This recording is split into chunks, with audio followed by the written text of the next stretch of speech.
So, ready. 10, 9, 8, 7, 6, 5, 4, 3, 2, 1, go.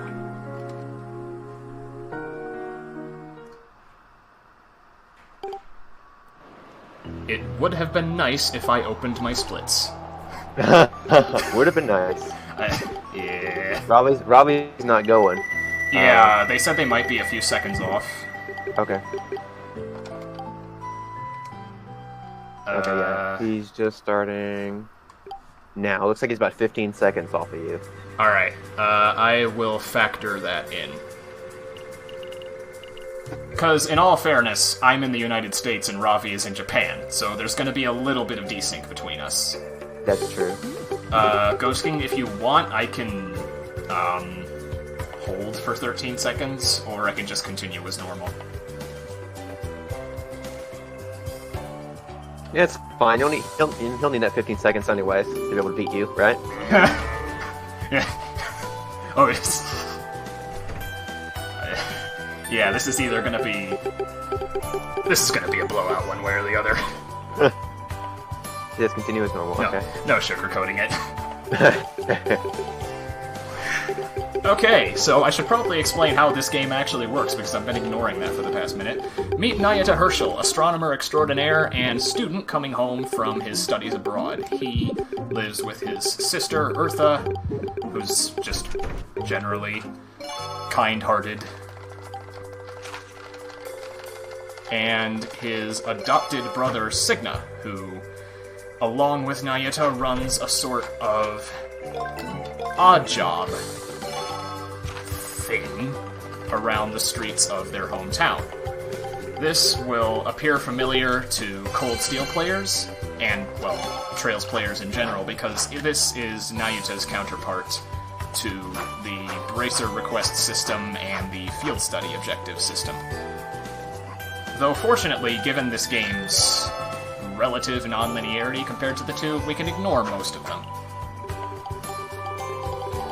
Yes, professional side questers. You put it better than I ever could. What I like to call mandatory side quests. Yeah. So, we've been given 2 side quests, which we of course have to complete because we're professional mandatory side questers. One of which being to make a lunchbox for the guard at the front port of town, because he has no idea how to cook for himself. It's like every other man in the world. Yeah.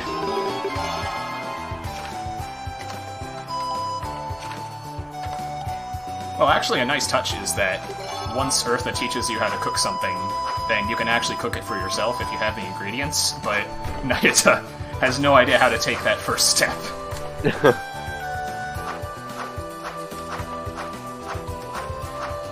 But yeah, food can be cooked either by Eartha or by you using ingredients you collect in stages to give you a health boost, and that's pretty much your only method of healing in the stages, barring lucky item drops.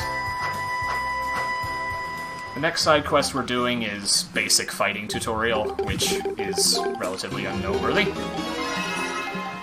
It introduces Nayuta to his mentor, Orvis, who is the method by which you earn new abilities and perks in the game. That will be outlined later once we actually have the means of doing so.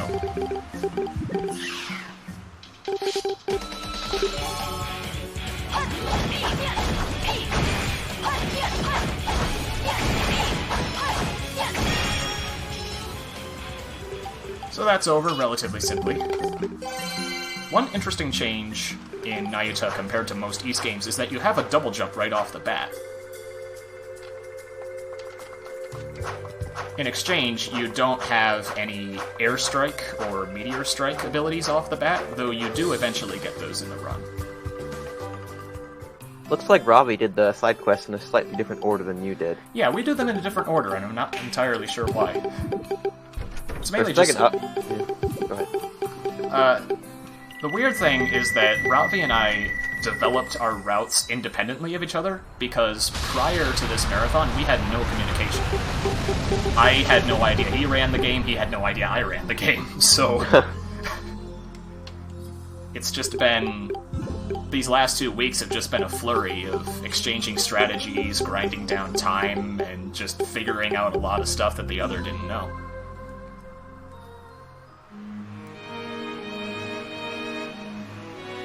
You'll see a lot of the difference in the strategies they use for the stages coming up way later. Yeah. Especially. We have a very different route through early and mid-game. And a little bit in late game, too, don't you? Yes. So now for plot. In some random turn of events, this tower has just come out of the sky for no particular reason and crashed in the ground, and as professional side questers, we are tasked with investigating in order to quell the ruckus around town. This is basically the tutorial stage, though, so it really isn't as interesting as it sounds. Glorified tutorial, yay! Welcome to the tutorial level. Welcome to die. Stage items like those can be broken to yield potential items, and that is a pretty big part of both of our strategies, because that is one method by which you earn lots and lots of money. So the game is basically rewarding you for carrying the stages up. Yeah, it's rewarding you for just combing everything.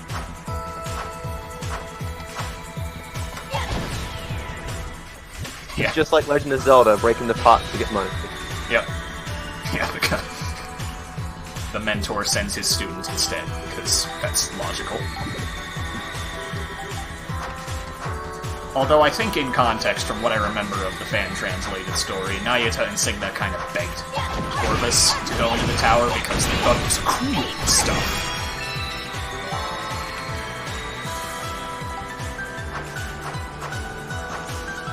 Because they want all the treasure.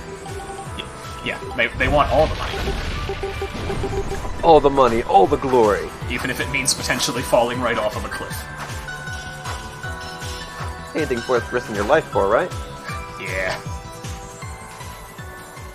Builds character, yes. Exactly. Shut up and plow the snow, Calvin! Right, I should probably get back on topic. More plot. Yes, more plot inbound, and this one's actually pretty significant. Because, oh hey, we have a magical mystical girl lying unconscious. This is how all good JRPGs start. Especially featuring an ominous bad guy with belts!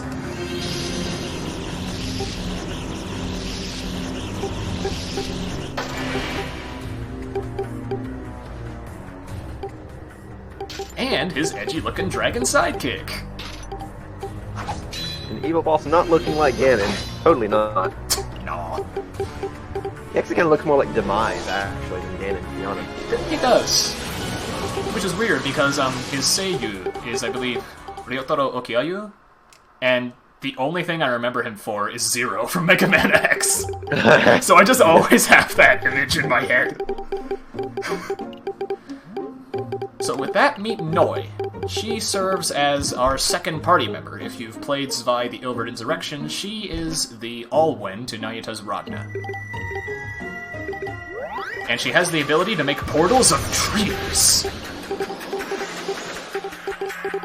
Because what else would you make a portal out of? I mean, yes. X-Death would be proud.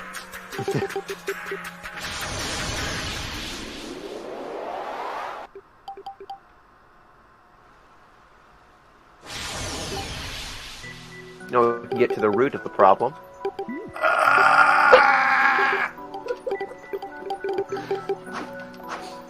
We already have Godardine! We don't need you making puns!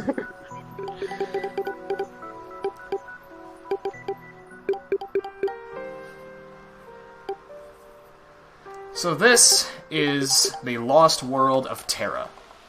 I kind of neglected to mention that Eartha had been studying this in the form of star shards that dropped from the sky on occasion as sort of comets. they had been giving sort of visions or images of Terra that they could see through a particular lens, but they never really thought that it actually existed until now, when in JRPG fashion we discover it within the first 10 minutes. That magical woman there becomes very useful later. Well, important later, I should say. Probably magical woman. Yes, magical confirmed. She's mysterious, so she has to be magical, right? Yeah, rip the OP sequence. It sucks because the OP for this game is really good. As was the trailer theme, the Door to Adventure, which is one of my personal favorite themes out of all of Falcom. But, with that out of the way, this is Terra, and it serves as our sort of hub world, so to speak. Unlike many other Falcom games, this game is broken strictly into levels. There's no interconnection at all. So Terra, if you played Trails in the Sky the Third, Terra is kind of like Phantasma.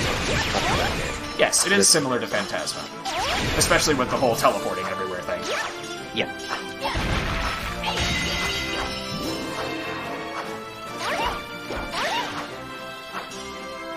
So with that, this is the starter continent, Autopia. It is incredibly unnoteworthy. It's just a standard intro, easy win at the beginning level, and considering we're playing on beginner mode, that just makes it even more pathetic. Although, I am going out of my way to collect certain things, and that is for the purpose of stamps. They become very important later in the run because they are the method by which you get new skills and abilities from Orvis, your mentor. So, getting stamps is important for having an easier time on boss fights and stages.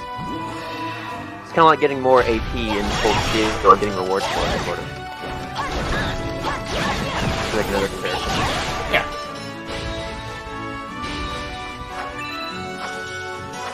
So you're controlling both Nayuta and Noi at once, correct? Yes. With each of their moves being assigned to different buttons. So it's a very hectic game, especially later, when you have to do multiple things at once. Is there a mail-in catalog? Well, no, but they have a sort of growth book. And when you get enough stamps from a stage, you just show them to Orpheus, and he's like, okay, I can teach you this now. Why now and not earlier? I don't know. Because you didn't have the right visa. But yeah, each stage has 3 stamps you can earn. One of which you get just by completing the stage, one of which you get by obtaining all 3 large crystals that you have seen me break, and one last one for completing a special stage-specific objective. In that stage's case, it was kill 10 enemies. For this stage, I need to collect 50 of the mirror crystals on the ground, which I'm going to do, but unfortunately, since the treasure chest in this stage, which is necessary for the treasure stamp, is hidden behind a paywall, or rather root wall, I don't actually have access to it yet. We don't need that anyway, right? Yeah, it's not. The item you get from it isn't really all that useful, so you just pick up a stamp from somewhere else.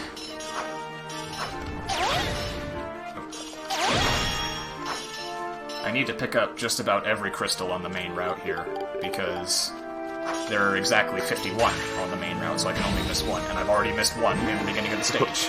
Oh, yeah. Already making mistakes. Great. Yeah, time for a reset. Is this like Musashi? I haven't played much of Brave Fencer Musashi, so I can't really give an opinion on that. But, on the subject of stealing enemy abilities, when you defeat a mini-boss, like I just did, you gain the ability that it had, which was previously stolen from Noi at some point in time. So, I can now equip her Fleur Edge art.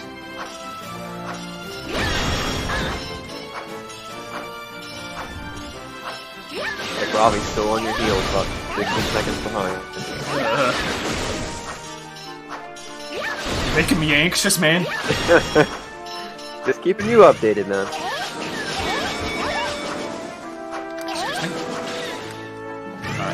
Switch. Thank you.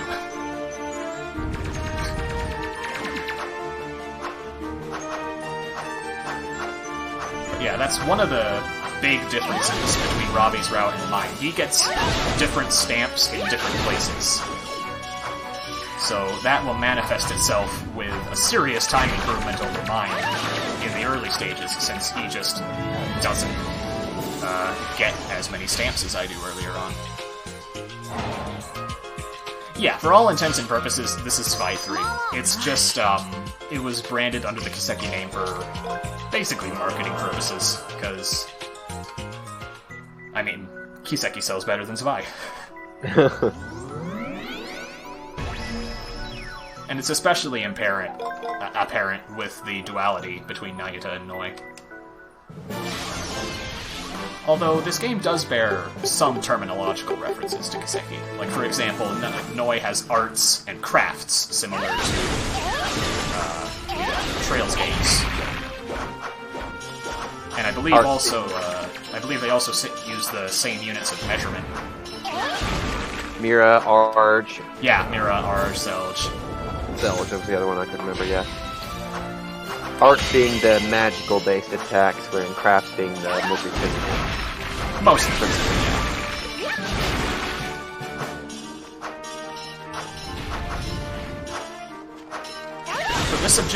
For this stage, the objective is to break 25 stage objects, which ties into my need to get stage items from breaking stage objects in order to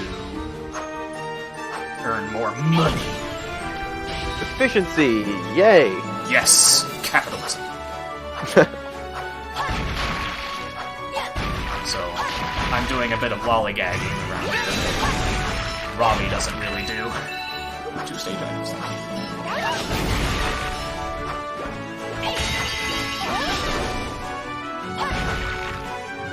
All the crystals you're picking up here along the way, those are mirror crystals, and right now they're only worth 1 apiece, right? Yes, but as you go through the stages, they will gradually increase in value. For example, by the time you get to the final stage, mirror crystals will be worth 10 each. Quite an improvement. And now for a mini-boss. Very cool. Of course I say mini-boss, but it's Mini Rush. That was actually a really good fight. Yeah, it was pretty fast, yeah. Yet another mechanic to mention. These here are dudes and dudettes in distress. As we progress through the story, we will gradually be able to free them by use of the season mechanic. If you've played the Zelda Oracle games, it's similar to that, where by progressing through the story, you unlock different seasons for levels. And in doing so, you can change the season and thus change its level design. So, those flowers that were there in the spring version aren't there in the summer version, which is how I get to that dude in distress. Just a reminder that, while it does seem like Ravi is actually ahead, Schtolteheim has done other things in this stage, so that'll help him to save time later. Yeah, our routes differ significantly, so this race is going to ebb and flow between the two of us, which is going to make it really exciting, frankly. Yeah. It's pretty much just going to all come down to the wire at the very end to see who's really ahead. Yeah, because our personal bests are within 3 minutes of each other. That's pretty close. For reference on how tight the competition for this is.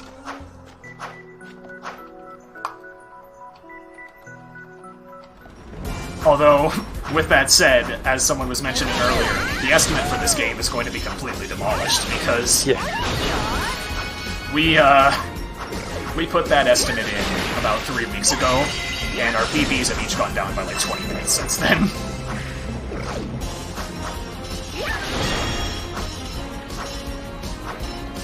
So this is Autopia Temple. Each of the continents in this game have one temple stage, which sort of serves as a culmination of all of that continent's mechanics. In particular, this one has a whole bunch of stuff with rotating gears and platforms and floaty sort of nonsense. For the most part, these stages are actually pretty fun, with the exception of the next temple, which is no. Just no. Shogo. Just throw the run, Shogo. Yeah. Just go ball to the wall, Ravi straps on the final boss. Even though you don't need... No! What, do you want me to die? Yes.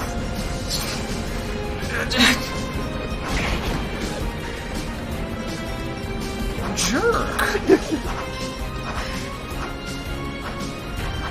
Unfortunately, you can't really dodge through these bars, so you just have to go around them the long way. Trust me, Ravi and I have tried. We've tried numerous times. I believe next is the ice temple, isn't it? Not water? Yeah, Or my Roosevelt. ice. I don't know the names. I mean, I don't blame you. Pretty much all of the names in this game are total gibberish. Nayuta. Well, I mean, Nayuta makes sense, but I meant, like, Kureha. the four... Yeah, Kureha. Kureha. It's Claire! Claire. Then you got, like, Signa, Zext, Selim, Noi, Geo, Erislet. Yeah. But now we have more plot. At the top of the temple, Zext and Selim, the big bad and his edgy dragon, are attempting to install the Master Gear that they stole from Noi. For some bizarre reason, but we're not quite sure why yet. Also, if you're wondering about the bad frame rate during cutscene, that's actually the game, it's not the screen. Yeah, this game looks really good for PSP, but the PSP can't really handle speeding up the cutscenes. It's just not quite there. So, the frame rate will chug a lot. Okay, good, Now I got PowerPoint that. Speedrun. Yes, PowerPoint presentation. That's especially going to be apparent when you rescue Erislet.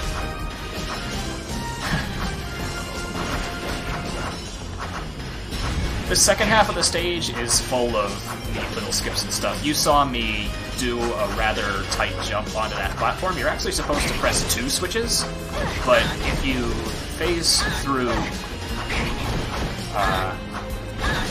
well, if you press that first switch at the right time, then you can just jump up to the end platform without hitting the other one. Saves quite a bit of time. You can also phase through those bars that are meant to block your path by dodge rolling, despite the fact that I didn't do that very well, and it took me like 15 seconds. Thank you, hit detection. Now you're even with Ravi. Yeah, this last part of the stage is a bit of a slog, though, because you're on a time limit, but this is a speedrun, so the time limit is very easily makeable. So I'm gonna break some pots and stuff to see if I can get some more money. Money. Give me your money. O-O-D-S of money. In fact, the timer is so lenient that it actually gives you 1 more second than it lists to get on the platform. It lies. You lie!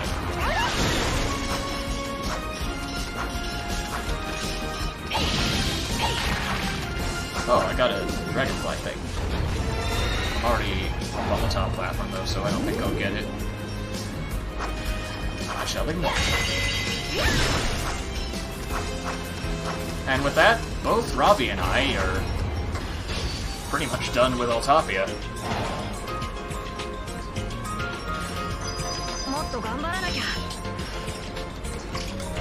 Goodbye, Autopia. We will miss you. And now, since every continent has a temple, every continent must have a boss. Why not both? I mean, yeah. Game Remember this recommends yes or no question? Nayuta says both. Yeah. Yes. Yes. You remember that. Yes, I remembered that too. I've taught you well. Like I said, I remember all the dumb things, not the important things. You remember the memes. Yeah, pretty much. But yeah. At the top of every temple, there's one guardian, which I believe is called an idol. And unfortunately, since the master gear that Zex themselves have placed has caused them to go haywire, we gotta pacify him. So here we go. We gotta fight a thing, yay! Mash time! Mash the button, mash the button. Pray for RNG.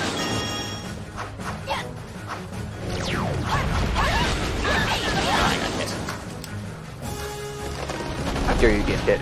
Ugh, I know. I'm terrible. That's unacceptable. Ooh, looks like I'll get 2-cycle in the next phase, though. That's a decent trade-off. Or not. Okay, so that fight can vary a bit depending on RNG, but mainly it just comes down to how well you can mash. Looks like Ravi got some bad RNG on his because he's still fighting. And you're done. Yeah. So back to plot, Cygna suddenly appears after just jetting off for no apparent reason at the start of the temple, and he basically says, Nayuta, you're 15. Go home. This is dangerous. And Nayuta, being the Determinator JRPG protagonist he is like, no. I don't want to go home. I ain't afraid of no dolls. I don't want to go home. Lyra's there.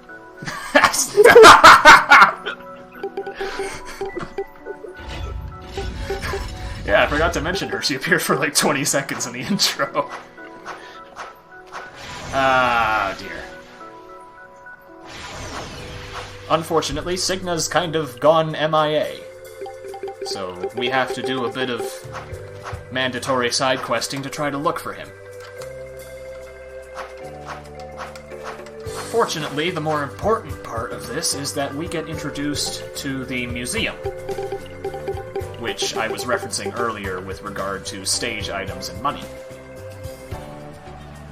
Basically, you come in here, you trade all the stage items you've earned, and you hopefully get a decent money return on it. So I'm going to do that real quick in order to get a weapon upgrade later in this chapter. I should be getting around 150 Nira from this. 155, right on the money. So I've hit my goal of 1200 Nira for the time being. I'm not entirely sure what Ravi does here, because it looks like he's buying something, but I guess that's just yet another way in which our routes differ. I still can't believe that, despite how different our routes are, we got around the same time.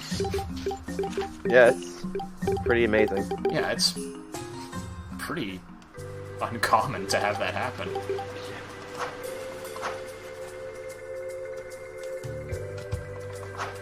Fortunately, now that we've gotten Cygna's farewell letter thingamajigger out of the way, we can go back to actually playing the game.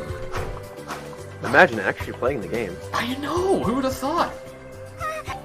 Unfortunately, Noi's been found out. She got glonked by Lyra, and now our whole cover's blown, but fortunately they're all chill with it.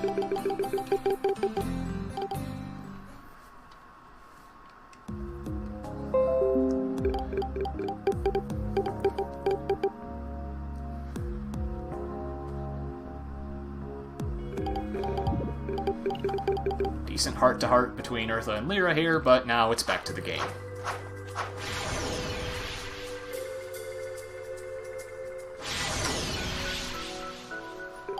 It's time to introduce yet another mechanic of the speedrun. Going fast. Yes. Wait, that's a mechanic? I thought that was an ideology. What? Anyway. Welcome to Terra's main computer. This is the Astrolab, and it basically serves as your mission control from here on out. This is what allows you to change seasons on continents, which we're going to do right now by changing Autopia into summer.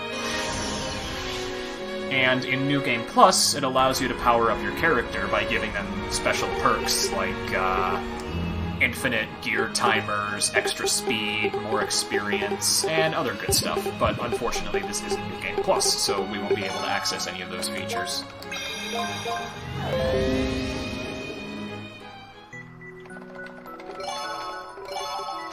Oh hey, the game's explaining something that I already explained. Except it's in Japanese, so we can't understand. Yes.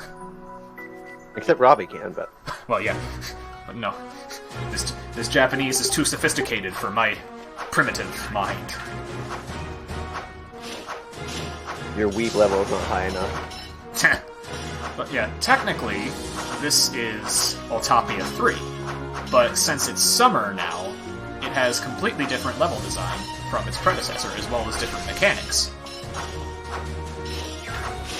So, navigating the stage is much different now.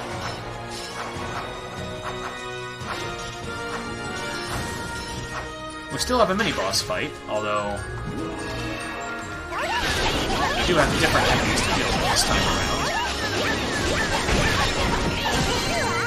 And with that, the dude in distress can be released.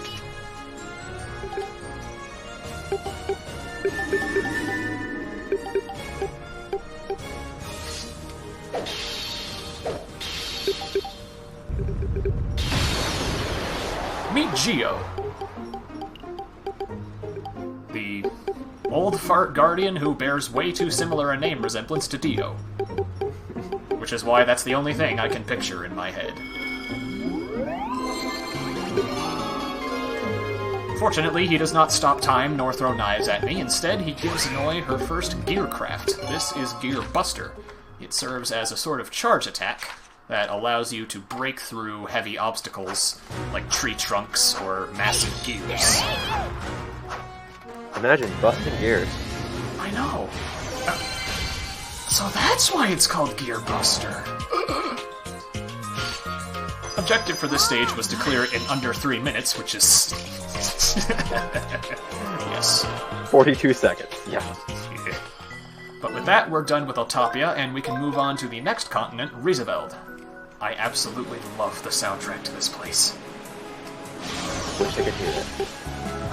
Yeah. My sincerest condolences. Actually, we'll do it later. That's fine.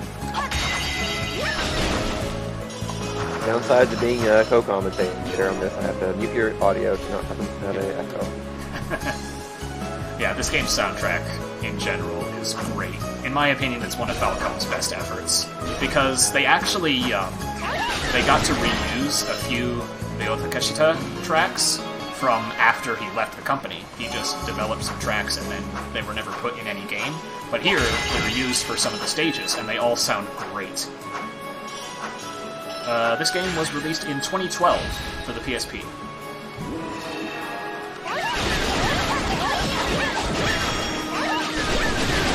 Surprisingly, it was actually released around the same time as East Salsetta was for Vita.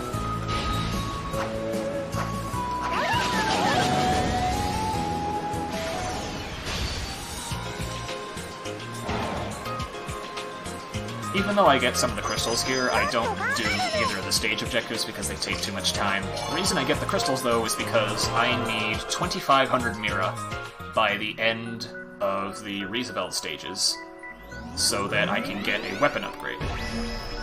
A weapon upgrade that I'm not supposed to have at this point in the game. Ravi doesn't get that weapon upgrade, does he? I'm not sure. Oh. Shoot, I forgot to equip. One shot. Uh-oh. That's unfortunate. I'm gonna have to do this a little bit differently.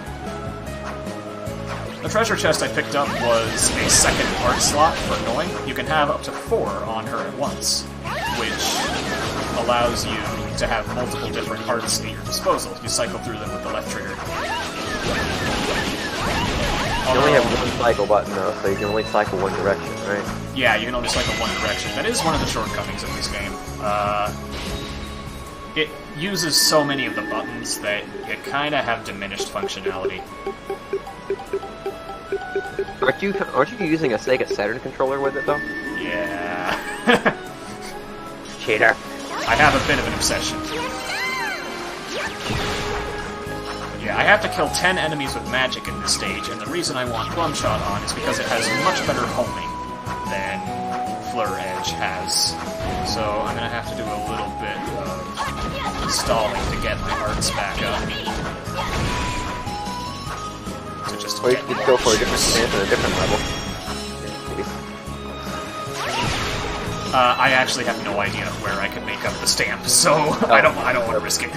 Okay. Sure.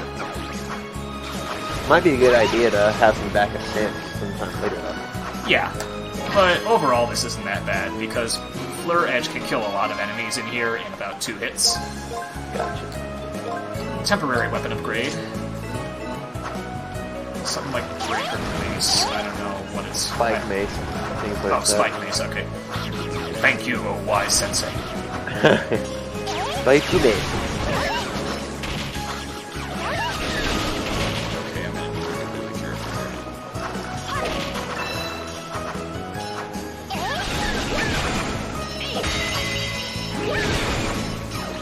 How many enemies have I killed? 9. Okay, I should be okay. This is just gonna be a bit slow.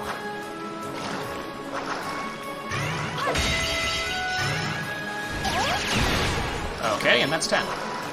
So, run saved. Nice. Crisis averted. Yes.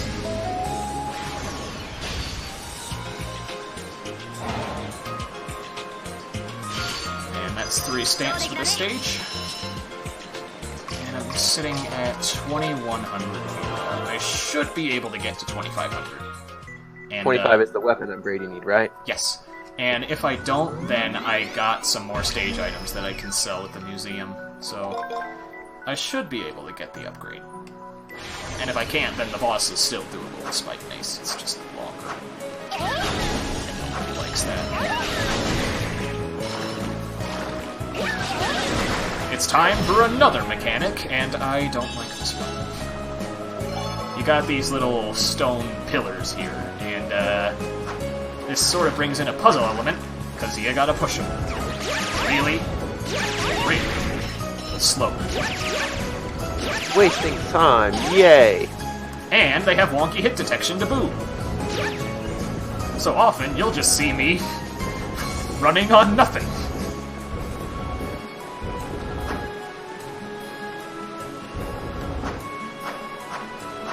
But fortunately, it's only a mechanic for this stage, so... Well, for this continent, so once I'm done with Rieseveld, I don't have to worry about these stupid pillars ever again. But don't you just love them? Excuse me, please, thank you. I'm also casually trying to build a chain here. One thing I neglected to mention is that when you deal a certain amount of hits in a row without getting hit, then you get buffs to your stats. For example, I have a chain of 20 attacks without getting hit, so my strength is boosted. And that becomes a very important game mechanic later on in the run, when strength chains become very important for speed. You gotta go fast. You do gotta go fast.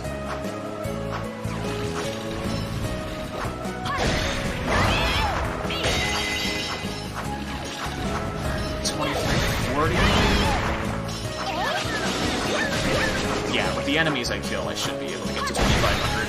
It'll just be a little close.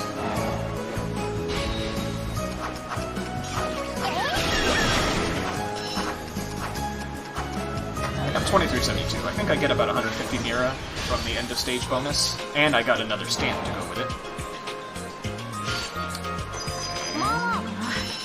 Bada boop.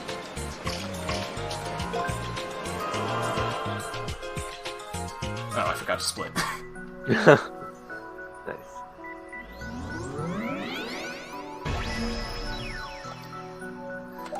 So now that I have the mirror necessary, I'm gonna head back to town real quick.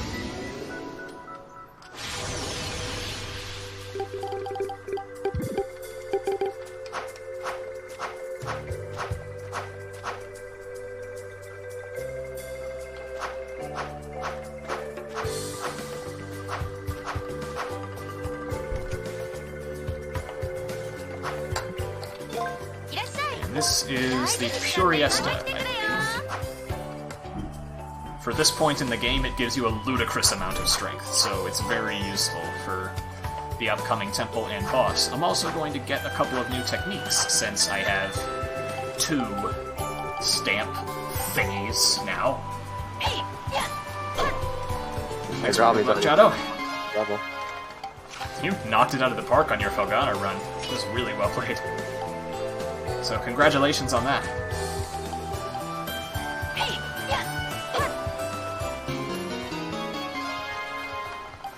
So I get the Airstrike and the Meteor Strike, which I believe you have off the bat in most of these games. Either way, time to enter the temple.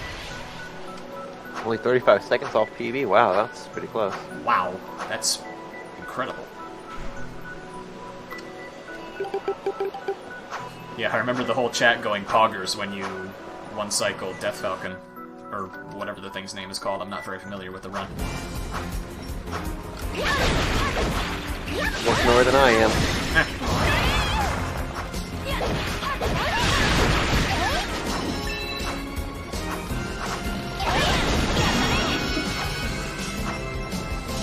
Not often I get to kill both of them like that.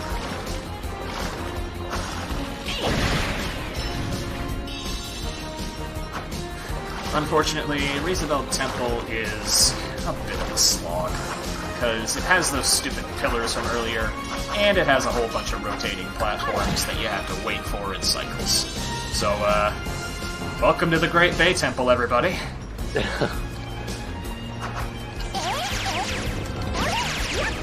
Bad thing plus bad thing equals good thing, right? Two less to make it right. So, in the meantime, I'm going to spam Plum Shot, because arts level up the more you use them, and Plum Shot becomes useful for a boss about an hour from now. So, while I have the second slot open, I'm gonna level up Plum Shot now.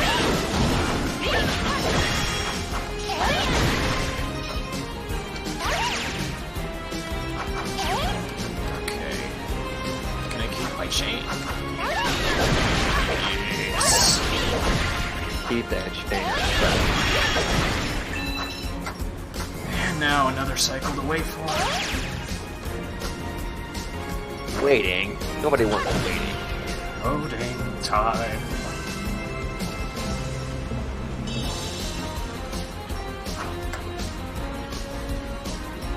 I do get the stage objective, and thus the second stamp for the stage, which is killing 50 enemies, because I just incorporate that as my general grinding.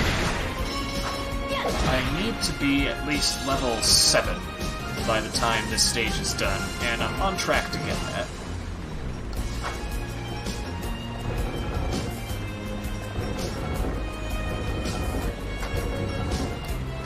Hey, did you like waiting for the cycles once? Now you get to do it again! Yay! Yeah, I don't like this stage.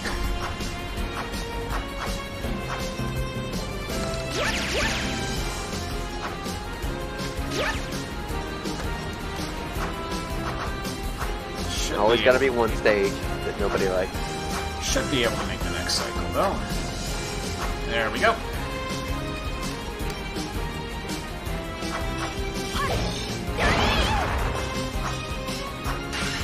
These enemies are pretty annoying.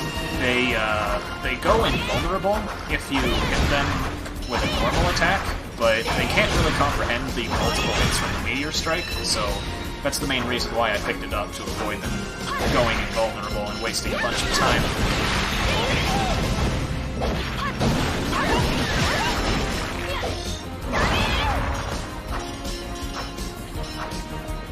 Wasting time.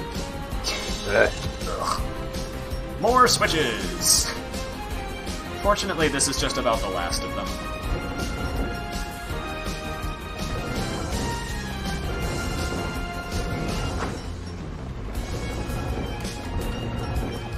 And in the meantime, I can spam more Plum Shot.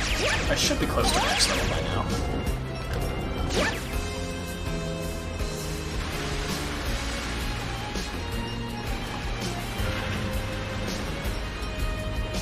If I'm talking too much, chat, just feel free to say so. I know I'm a bit of a motor mouth sometimes. No, I think you're doing fine so far. If anything, I should probably be talking a bit more, but oh well.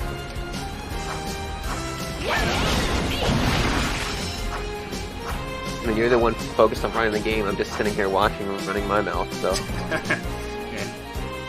On to the second half of the stage now, and this is basically just an enemy gauntlet.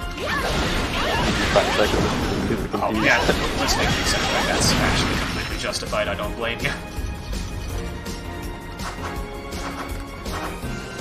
If you want to listen to the music, go watch Ravi's stream.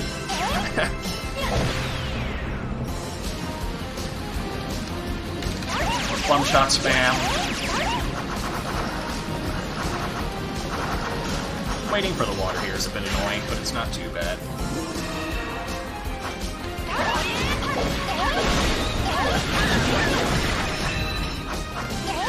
Excuse me. There we go. Thank you, kind. You are excused. Okay, I think that's max level or second to max. Not really worrying about Fleur Edge at this point because I'm going to replace it in about 15 minutes. Goodbye, Fleur Edge. We'll miss you. Yeah. In contrast, Ravi actually never replaces Fleur Edge. He stays with it through the whole game. Yeah. Well, he also put off getting the meteor strike and all that. But he went straight to this level before you did. Yeah, he gets the meteor strike. Because, come on, you gotta get the meteor strike. It's the most broken physical move in the game. Too bad you can't suplex a train with it. I mean, honestly, that's not too far off. More stage items. I'm gonna be needing those later for a money gate to be in the next chapter. How much did you need for this next money gate? 8,000. 8,000. And I need it in order to get a sledgehammer. Another item that I'm not supposed to have at its respective point in the game.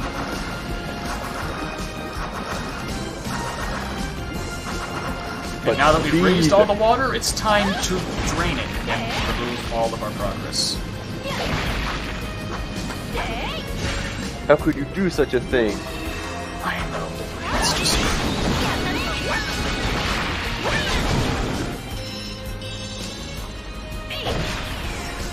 Oh! Yep, just hit level 7. Thanks for notifying me.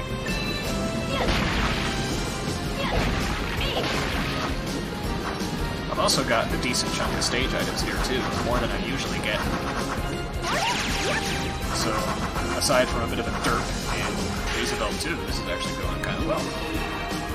Don't jinx it. No. I just can't help it. It's better than being overly negative. True. Which is what I usually have.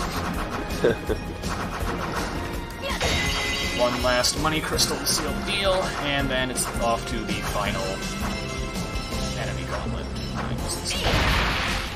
Whatever, I got a fish out of it. Worthy trade-off. Miscycle fish.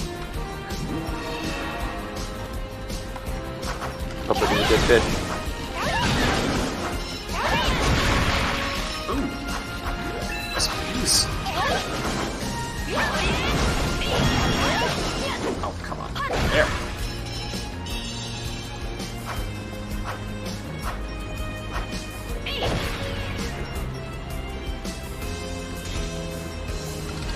Like Ravi's just now finishing. Yeah. Which means that given delay, he's about 30 seconds ahead of me right now. Yeah, but he hasn't done this kind of stuff in the past, so. Yeah. Probably about even, I would say. So, maybe. like I said, it ebbs and flows.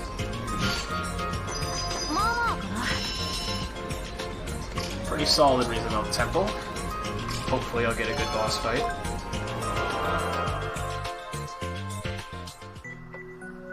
Get just more less RNG up in here.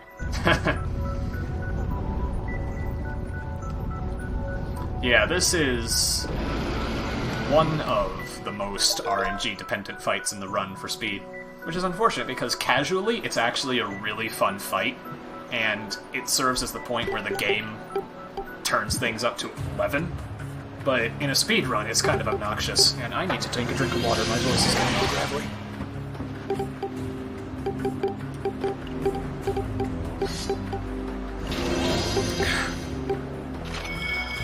I'm gonna have to be taking a drink of water during this next boss fight. Yeah. Nayuta's about to get a face full then. Meet the most ridiculous looking thing in the game. Giant mechanical fish. Because why not? And the method in which you defeat it is even more ridiculous. You just about completely dismantle this thing. Now, that's not cool.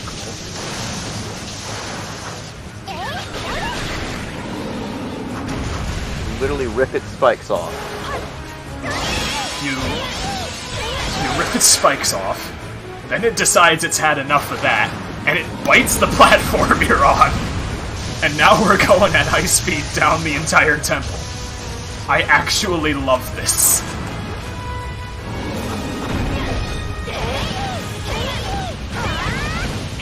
And now, we have to break off its teeth. Now for its tendrils. Demolishing this poor fish here.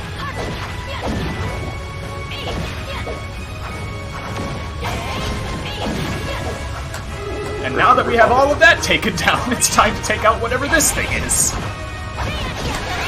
That was actually a really good fight, though. And now it just careens off a cliff. Never to be heard from again. This fight is so ridiculous.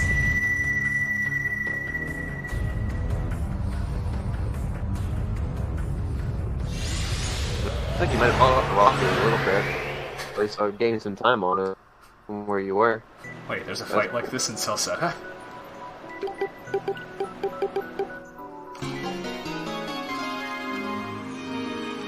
Yeah, it's pretty much neck and neck on stream. Ooh.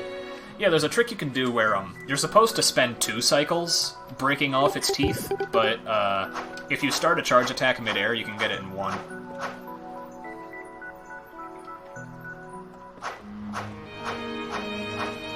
But that still leaves the question of why did all that stormy thing suddenly stop, and it's due to the magical girl! Magic confirmed!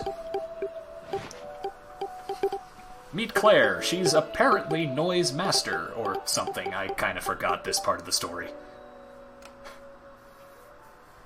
And as it turns out, in true magical girl fashion, she has amnesia. Of course. Yeah. So we decide to just let her rest up for now. Nayuta decides to go back home, tell Eartha about all of his grand adventures. You gotta go back home to mommy, right? Except in this case, it's your sister. Oh.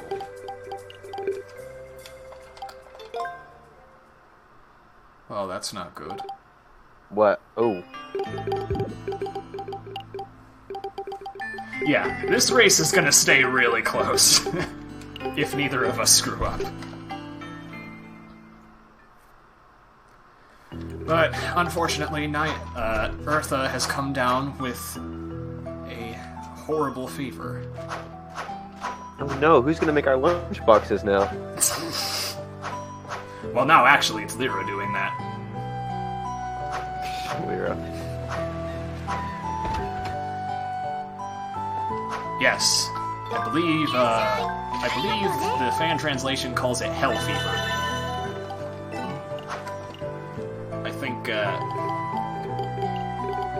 I think in Japanese it's called Naraku fever, or something like that. But, unfortunately, its only cure is a specific species of grass, and that species of grass does not grow anywhere around here. So, if only there were some strange, alternate plane of existence where we could find stuff that we don't normally find around here. Oh wait, that's been this entire game for the past 50 minutes. Here we go! Who would have thunk it?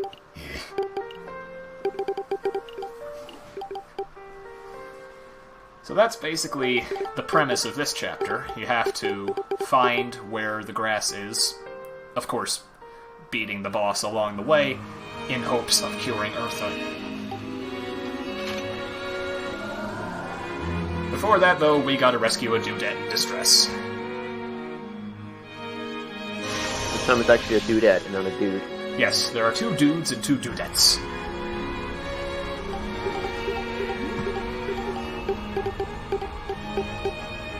Two sons of Adam, 2 daughters of Eve.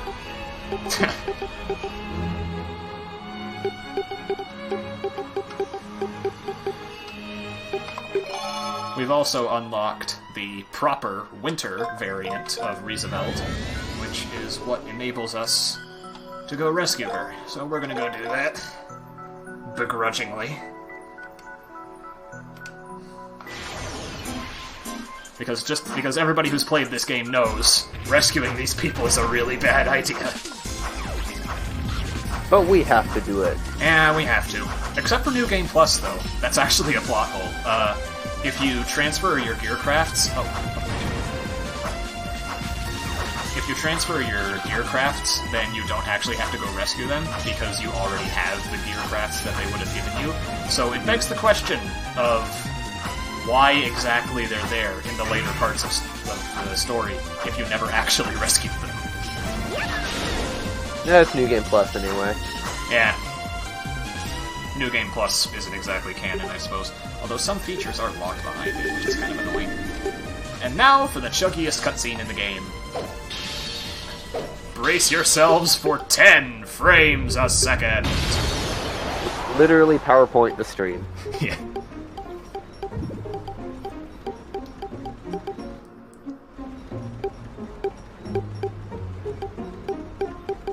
At least she looks kind of cute, though. Yeah, she looks pretty snazzy. She looks pretty cool, I must say.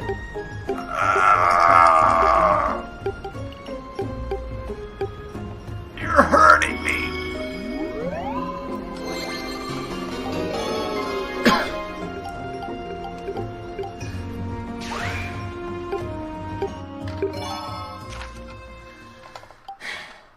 And she doesn't even give you that good of a gear craft. Oh. I did an oops. You didn't oops, huh? Yeah, I did an oops. I saw it. You get Gear Hold, which basically acts as a grappling hook, except it does the one thing grappling hooks shouldn't do, and it restricts the locations in which you can use it. And I teleported to the wrong place. Good job.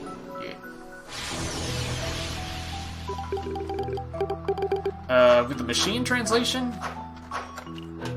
Well, the translation has been vastly improved since the machine days. It's pretty playable. You can understand what you're doing.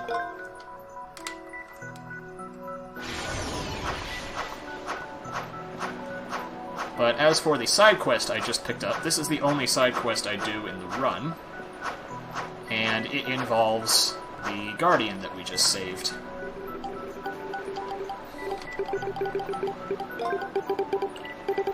She has a rather bizarre request for us. She wants us to plant bird eggs. But they're strange bird eggs. They only grow in winter. So, we have to go to Rieseveld 3 in winter, which, like, no reasonable egg should be able to grow here. That's not how eggs work. Like, seriously, if science is so important, why is this a thing? Come on, Falcom, step up your world building. But now that that's done, we have to switch the season back to summer, and then, because time shenanigans, they'll have grown by then. Time manipulation! Yes. This is now Chrono Trigger. Yes. Alexa, Chrono no where you at? Kiseki.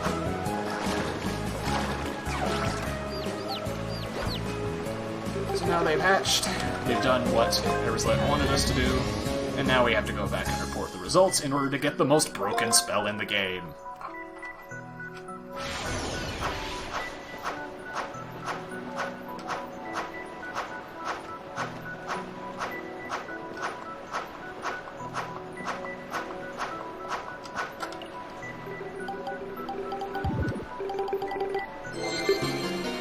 this is White Nova.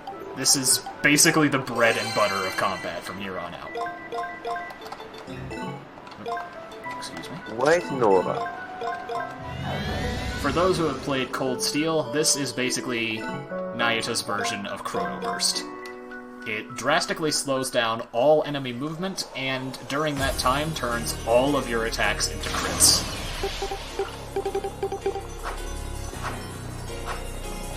The only downside is that you generally only get one use per stage, unless said stage is particularly long.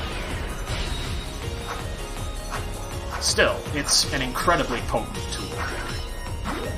And it's very much worth the 4 or so minutes we spent detouring to get it.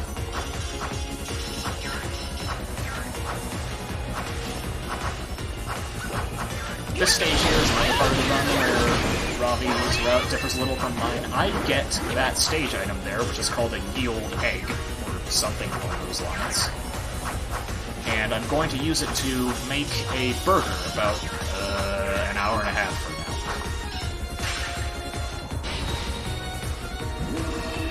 But yeah, here's a demonstration of how broken it is.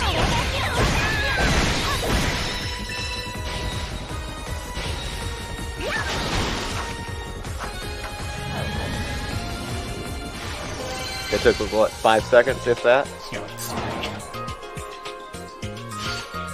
Stage objective cleared pretty easily.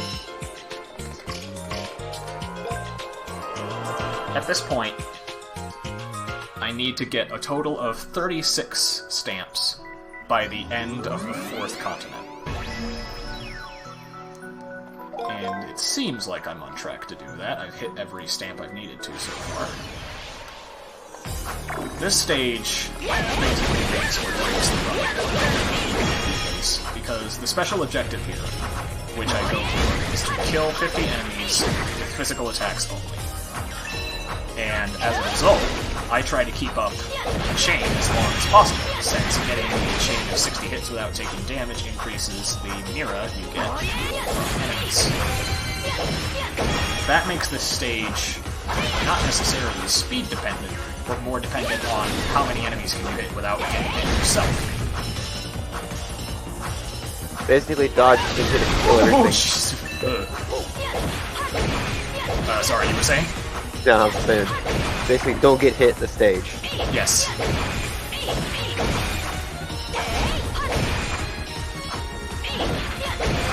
Well, that's close.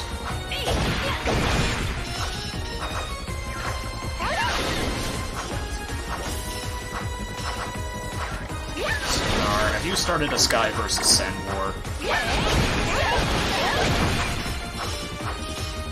Maybe.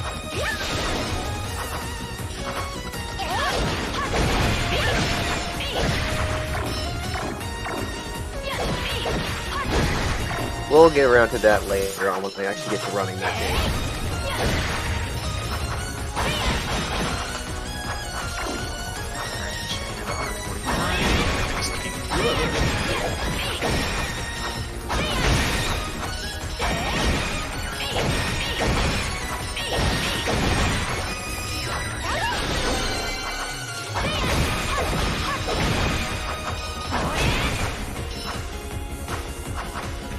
I'm not sure what Ravi's route calls for. Ah, I got hit. Yep. Have I killed 50 enemies? Yes, I have. Okay.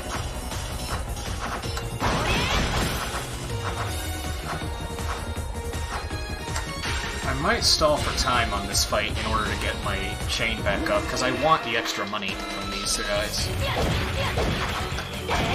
Like Ravi's finishing the stage now. Never mind, I just got hit anyway. Twice you got hit this stage. Yeah.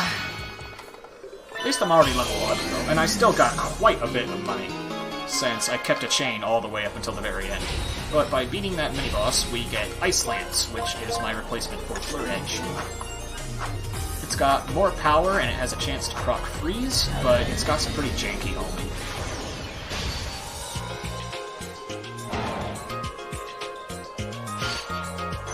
Mama! How dare it have bad homing? Yeah. I mean, it does this weird arc thing where it goes upwards and then homes.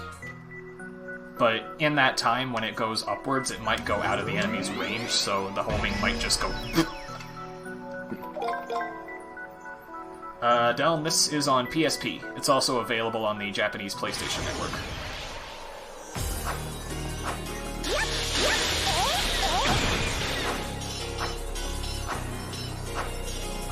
Primal 3, in contrast, is a stage that I just blazed through. It's definitely... Gotta go fast the stage. It's very much built around speed. As long as you can manage your jumps right.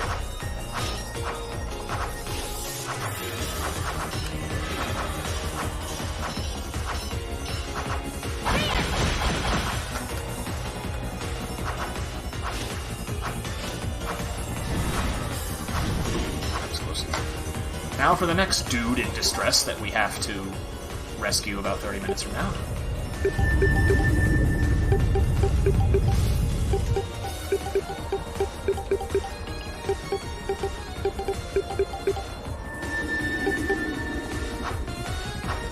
This is dude number 3. Yep.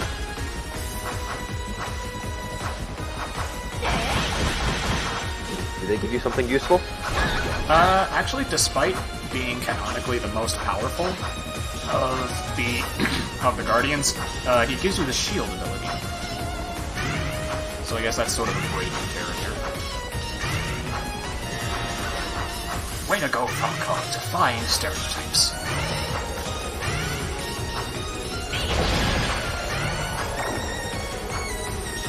But yeah, this stage is pretty comfortable. And the stage requirements is to just not use any lunchboxes. More mini-boss, more white Nova.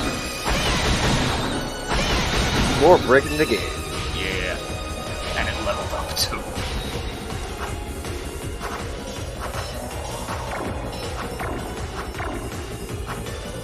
And with that, primal, 1 through 3 are done.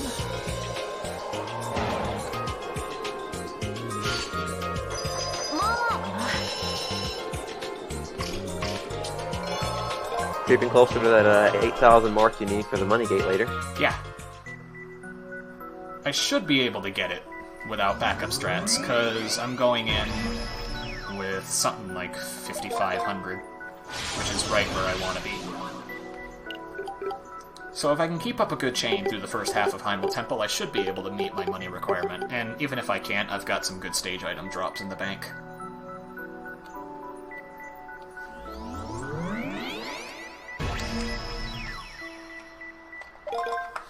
Now for Heimdall Temple.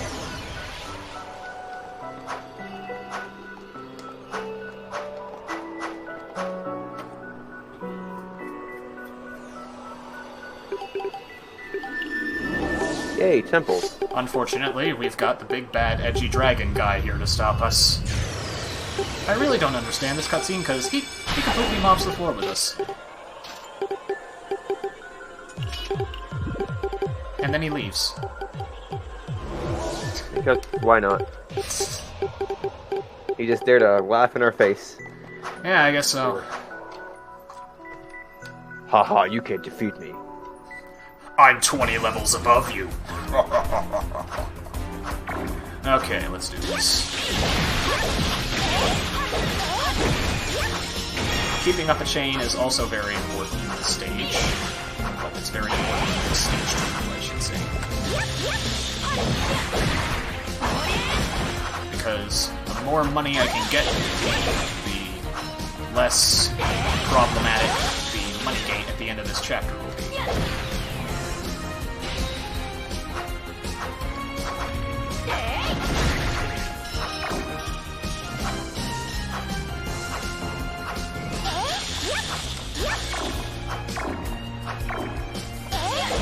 Okay, that's good. Stage objective for this stage is to kill 70 enemies, which goes in line with what I need to do. I need to be at least level 12 by the time this fight is done. Well, by the time this temple is done, for the boss to go smoothly. Enemies.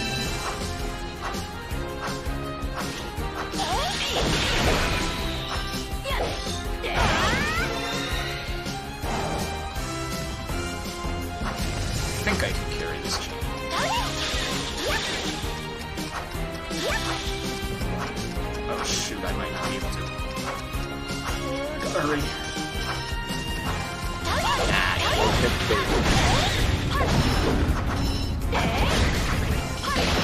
You got this. Oh, You got what? this. That got me. Right when I started to get the money chain.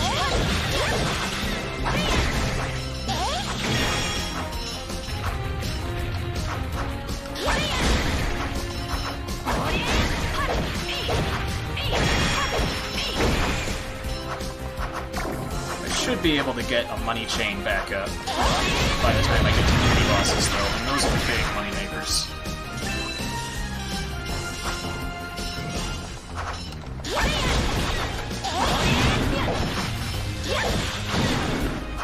Alright, I'm good.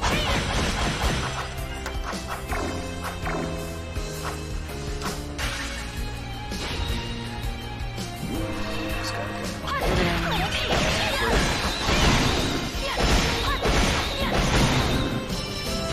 Yeah, 6,800 mirror headed into the second half of the stage. We A-okay.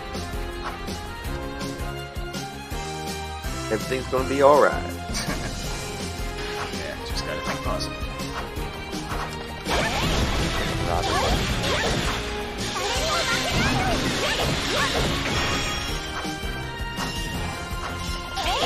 Ravi's a little bit behind you, actually, now. Yeah, he's just fighting those two dragons right now. Ah.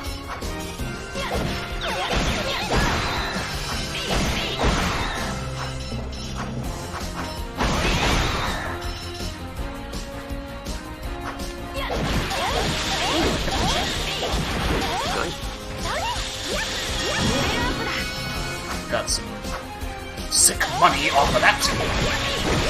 Give me your money. So technically the money gate is 8,000. Anything above that helps, because at the midpoint of the final chapter, I have a 35,000 Mira money gate to work with.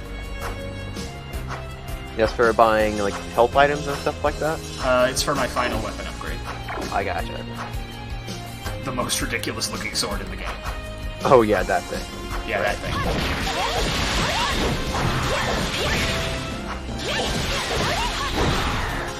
So I'm just killing whatever is in front of me to get experience and earn money and stage objective points.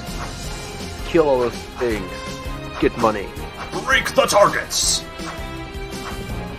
Board the platform! They need to bring back that game. Okay, getting back on topic.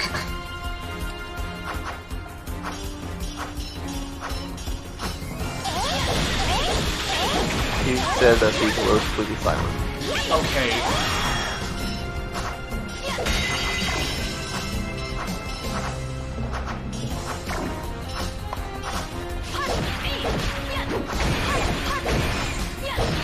This... How do you feel about this stage?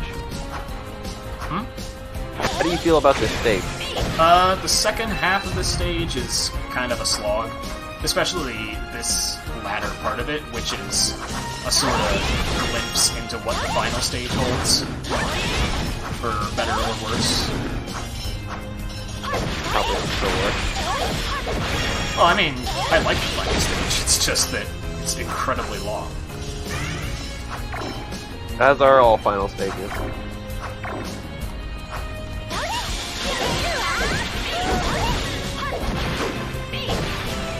That dragon's going through the wall. Making Heroes East Edition. That's not far off.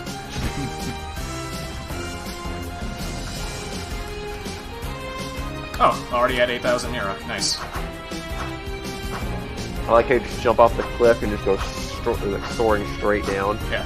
Gravity does not matter in Nayuta, unless it's off a pit. Then suddenly he takes damage.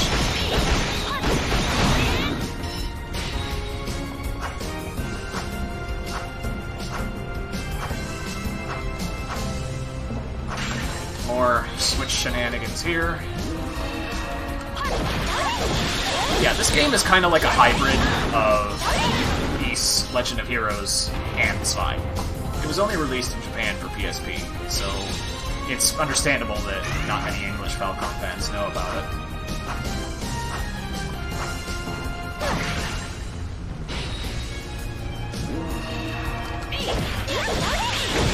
But as I mentioned earlier, it really has no relation to the other entries in the series. It's kind of its own thing, right? Aside from my obnoxious headcanon about Nayuta being related to Toa so that I can shove this game in everybody's faces.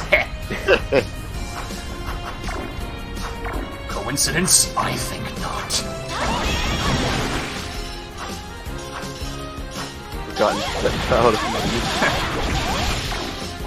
Well, that's why I'm here, to make it not forgotten.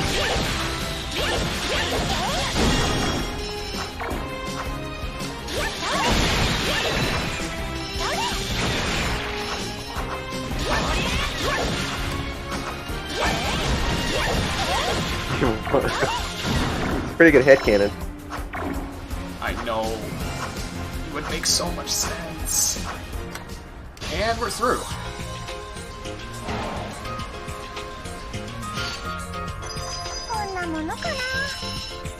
How? I'm at over 9,000 Mira. I'm tempted to make a really cringy reference. They're gonna force all the games into CS4. Yeah.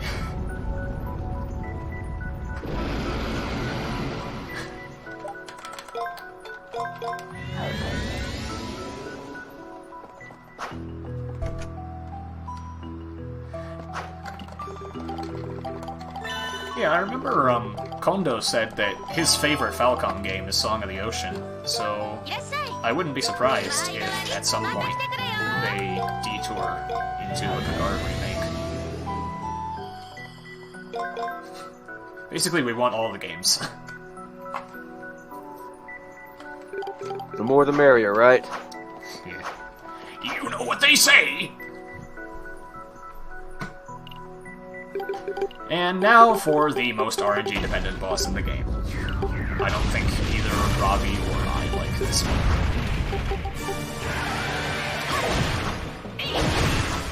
The small boss make you a little crabby.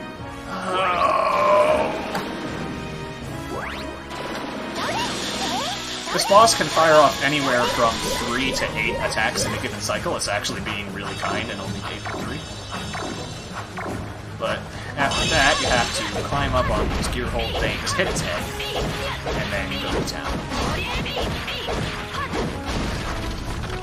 After which point, you gotta do it again. Do it again. Do it over and over again. Another. Okay, that's 3 Another now. one bites the dust. 3-3? That's actually really good.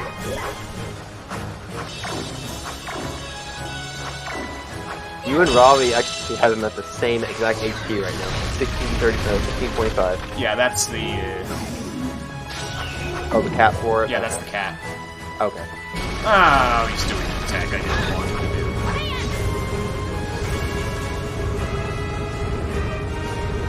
Alright, are you gonna open up? Yes, there we go.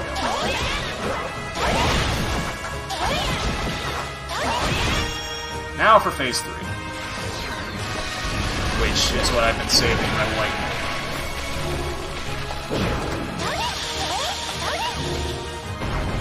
Usually he does either 3, 5, or 7. I've never seen him do any attacks here. I think this is 3.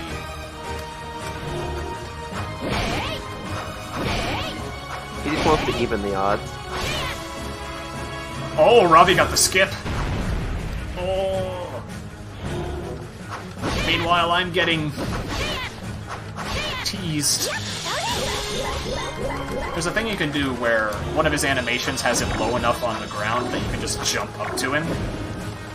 But I have not figured out how to do that to save my life. Ravi certainly has, though.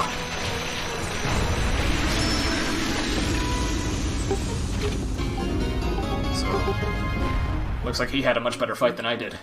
Mm-hmm. Oh, right, we have to get that grass. I kind of forgot about that. Fortunately, now we can change Heimel to Autumn, so we might be able to get something.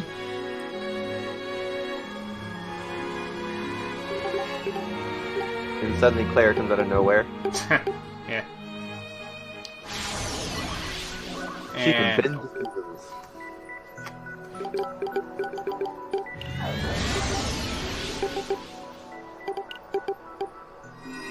And this was all to cure our sick sister. yes, And get our By the- lunchboxes back. by the powers of Magical Girl. Actually, Ravi's already been through this scene, so I don't know why I'm commenting it. He's like a minute ahead of me now, thanks to that skip. Well, there's a 15-second delay. Yeah, but I'm trying to take that into account. I'm trying to math. Math is hard, dude. I know, right? Like, what even is an 8,000?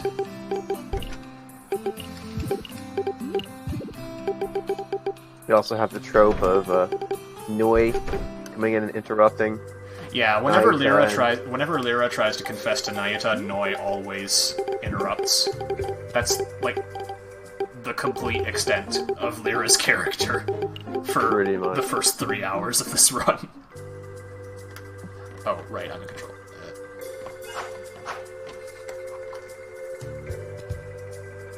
8,000 is definitely not over 9,000. I don't know, depends on which dub you're listening to.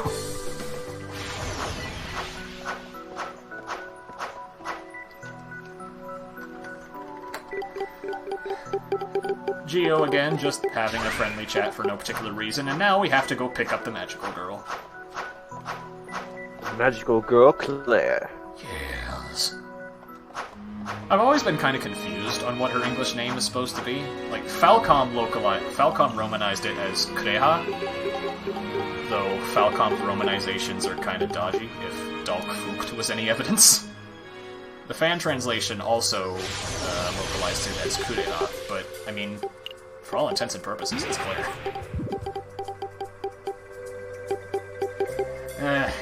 I don't know, Falcom names, jank.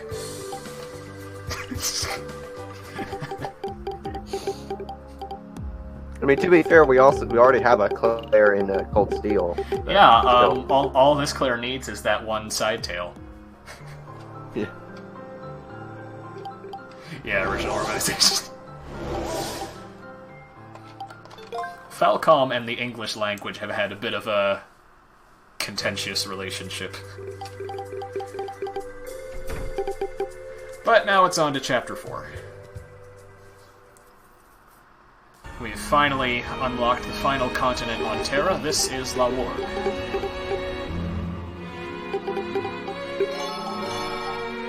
But first, we have to go save the dude in distress. Because he can't save himself. Yeah, he can almost save himself, because for all the other Guardians, you had to break 2 of those holding crystal things. With this guy, you only have to break 1. So it's a nice touch.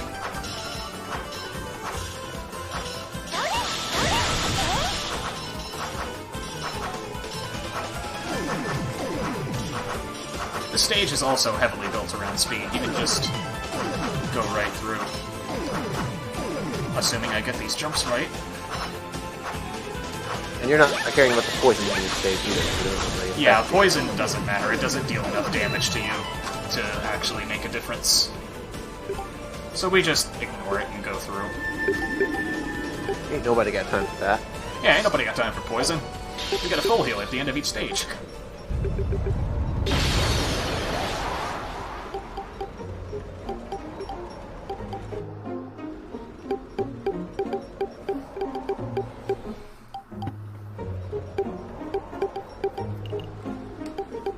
So despite being all big and burly, this guy gives you the shield ability, which is actually pretty nice. You use it to traverse dangerous terrain, like poison and lava, as well as to shield against incoming attacks. So overall, it's pretty useful. If only I actually had the skill to use it. Ravi does. Yeah, Ravi does, which is probably why he's winning right now. We don't really know until we get to the very end. I mean, Yeah. true. That's what I said right now. I just like the contrast between his Noi and your Noi, because they look different. Yeah, we get different equipment. I only get magic upgrades for Noi. He seems to have gotten some sort of headset back in Chapter 2. I'm not entirely sure what's that used for. Like, what that is used for. English. It ain't my forte. So the question is, which is harder, English or math?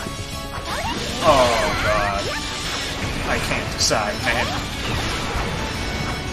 Building up a strength chain for White Nova, pretty standard fare. So that I can kill this mini-boss quickly.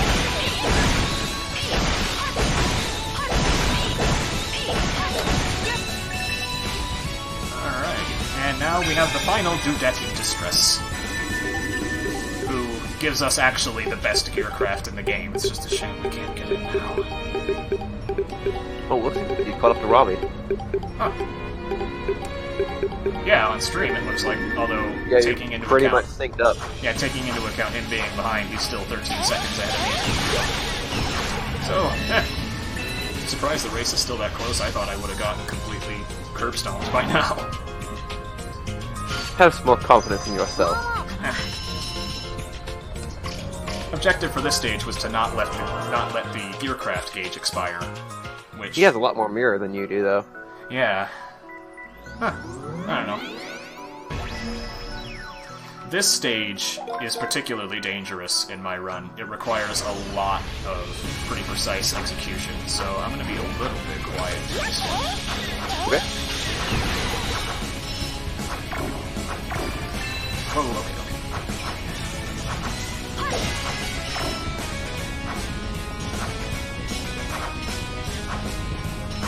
So, chat, how do you guys feel about pancakes? Are you catchy? Oh my god.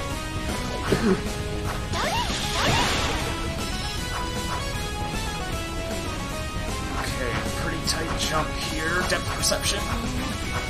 Oh, okay, I got it. I nearly screwed up the easiest part of that jump.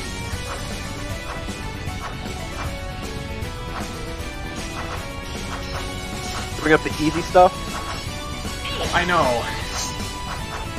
Shameful display. Bring up the easy stuff, but then ace the hard stuff. Story my runs. This is my second magic upgrade for Noi, and it's a dance outfit. I'm not entirely sure why, but Noi is one of those 700-year-old magical girls, so I think it's okay. And with that, we're through. It's totally okay, right? Yeah, it's totally okay. I don't know what I'm freaking out about. 117, that's actually my best time. Yay. And now we get a character building cutscene with Claire. That we can't read. Yeah. You can, however, see the local blacksmith completely spazzing out. Oh, yeah. In fact, he's actually hitting it so hard that it can't play all of the sound effects at that tempo. It has to cut some of them off. Nice. So instead it only plays every other hammer swing.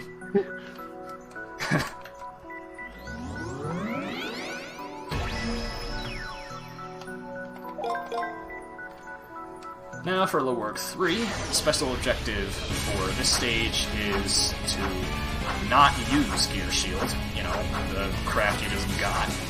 But it is as good a time as any to introduce an interesting mechanic that I have dubbed fire hopping. I'm not entirely sure whether it's a glitch or not. I'm leaning on the side of yes. But if you jump, the frame upon receiving, well, if you jump out of lava, the frame after you land on it, you can actually avoid taking damage. So it's pretty neat to avoid taking damage and keep your pace going. Have you ever been able to go through this whole stage without getting hit by the lava once? Yes. But I'm not very good at it. Probably not.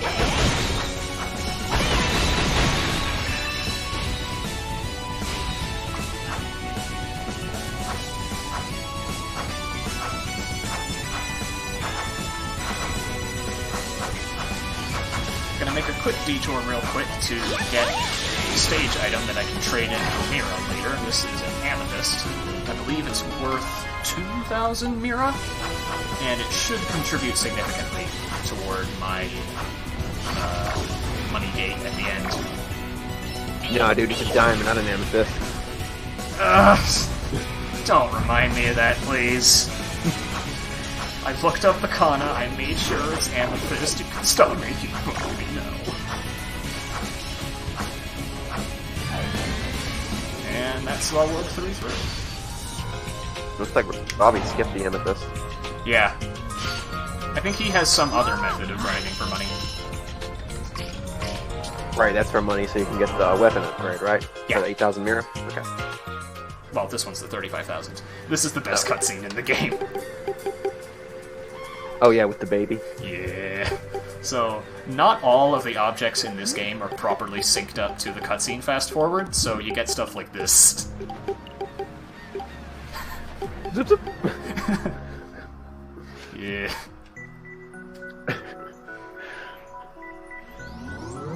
Usually it's not very noticeable, but that's the most obvious blep on the radar. People talk about Chick-fil-A in the chat. What? Why? Because I mentioned pancakes earlier, I guess, and that ended up in being breakfast, and now we're talking about Chick-fil-A. Man, you are just ruining everything. Isn't that what I'm here for? Okay, yeah, I can't argue that. So, I need to be level 16 before entering this temple, so I'm gonna make myself a quick thing of food. That'll work. And our lunchbox lady is actually awake and can do things for us. Yay. Nice to see she's better. The general rule is if you're level 16 going into this stage, you'll be level 17 coming out. So I should be good to go. Unfortunately, the plot demands that we talk to Claire because the big bad edgy dragon guy told us that something was going to happen to her. And that apparently convinced us to stop the fight. It looks like Ravi's making a stop in one of the shops here. Oh yeah, he might be buying something. Yeah, it looks like he's buying something. Alright. I haven't actually fully looked through one of his runs, so I'm not familiar with all of the ways in which his route differs from mine. So it's a learning experience for both of us. Yep. I was trying to read the katakana there, but I couldn't read it fast enough. I mean, yeah, I don't blame you. So, this is Heimel Temple. Stage objective here is to kill 35 enemies, which I'm going to do for the sake of grinding. There's 2 moons up in the sky. Oh, right, yeah, I forgot about that.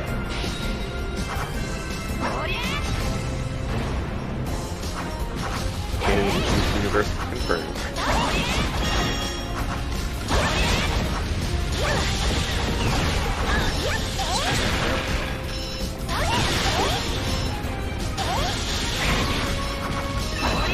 Wow, I'm taking a lot more damage than I usually do. Get good, scrub. I'm trying, man!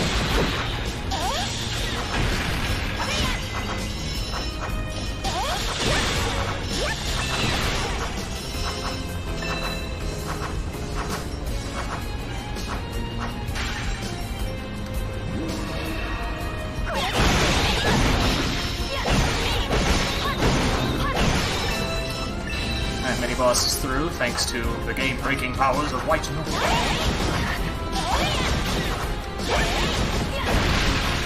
Time manipulation. Zawaru! Zawarudo. Yeah, I had to put a JoJo reference somewhere in here. Overall, this temple's actually going pretty smoothly.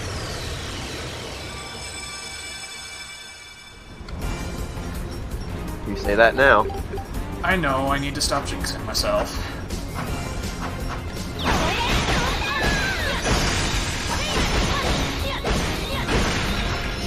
The second half of the stage is basically just a boss gauntlet.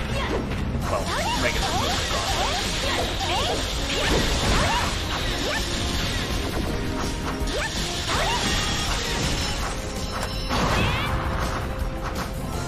whole bunch of dragons, and pillars, and rotating things, what have you.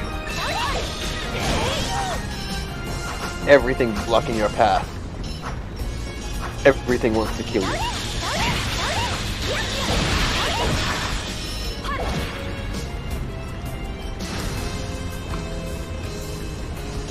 Now for the other side. I don't think I'll be able to keep this chain, but I try.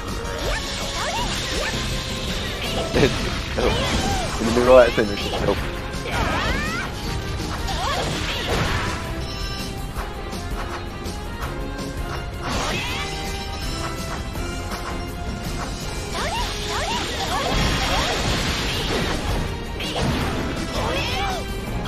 How big of a chain have you ever gotten, like your biggest chain? Do you remember? I think my biggest chain has been somewhere around 300, which I got on the Gatekeeper. I got you. There is a translation patch for this, but it's a little bit janky. It's playable, but not like XT quality. Yeah. Alright, I should get to level 17 from this. There we go.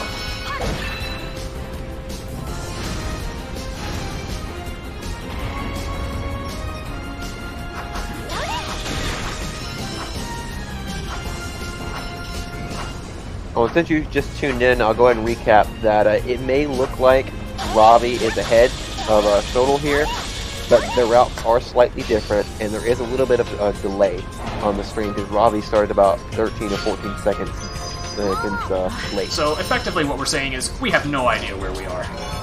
Pretty much. We won't know until like basically the final battle. Yeah, we won't know until basically after the fight with Salam. I forgot to split. Nice job.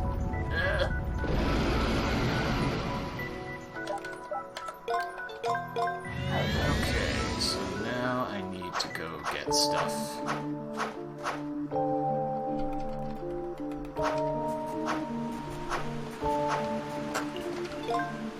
Gonna go pick up some abilities from Orvis. Have a good night, Jado.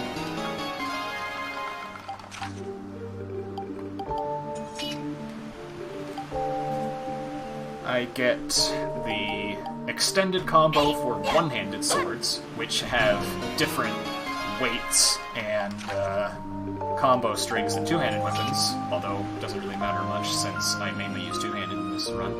I get the guard, which the game thinks I should have had like 2 continents ago. I get the air dodge, which the game also thinks I should have had 2 continents ago. Just doing this entire game out of order, Yes. the way the game expects. Basically, yeah, that's how it works. And All in the then- name of... And then the most important upgrade, which is the upgraded Meteor Strike. This is the best physical move in the game, bar none. And it racks up damage like no one's business. Speaking of racking up stuff, I need to change that to Plum Shot, and now I'm good. But are you really good? No. I'm actually too.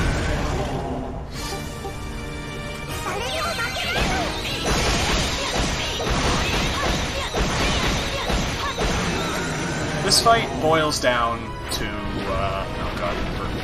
This fight boils down to keeping up your chain as long as possible, which is why I equipped Plum Shot, because it is a really nice combo strategy.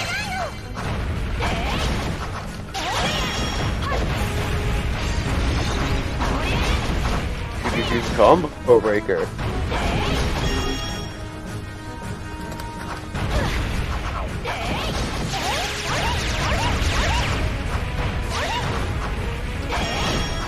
Okay, this fight isn't going all too well. That's fine. Things are really heating up in this battle. Oh god, stop it. There's only so much I can take.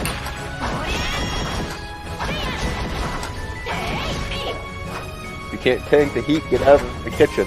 Stop it!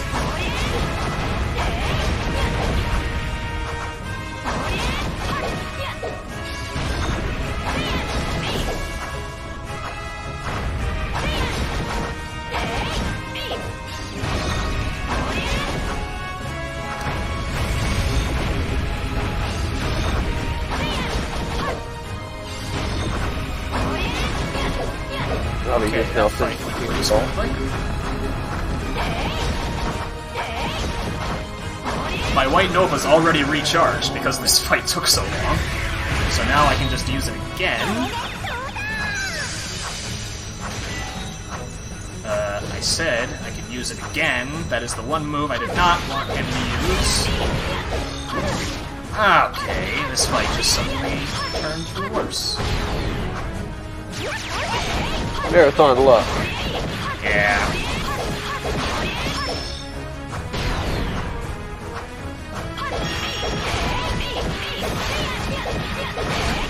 Whatever, it's dead now.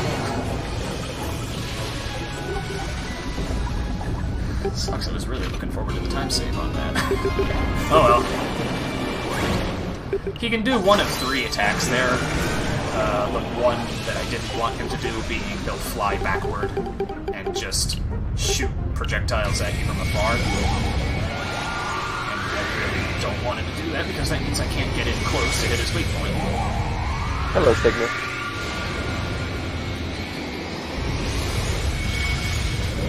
But unfortunately, it seems like our efforts were for naught.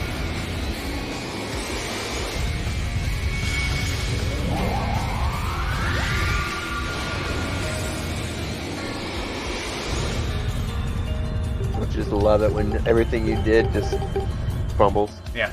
It was all useless. Great. Great confidence booster. So yeah, all of Terra is going out of whack. That's quite terrible.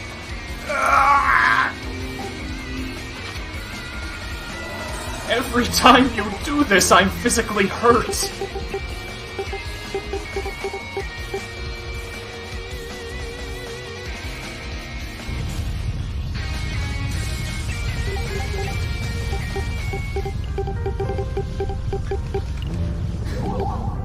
Oh, right, Cygnus back. I kind of forgot he was there. Yeah. He kind of does a thing of betrayal, though, and just boots us out of Terra. Which is not cool.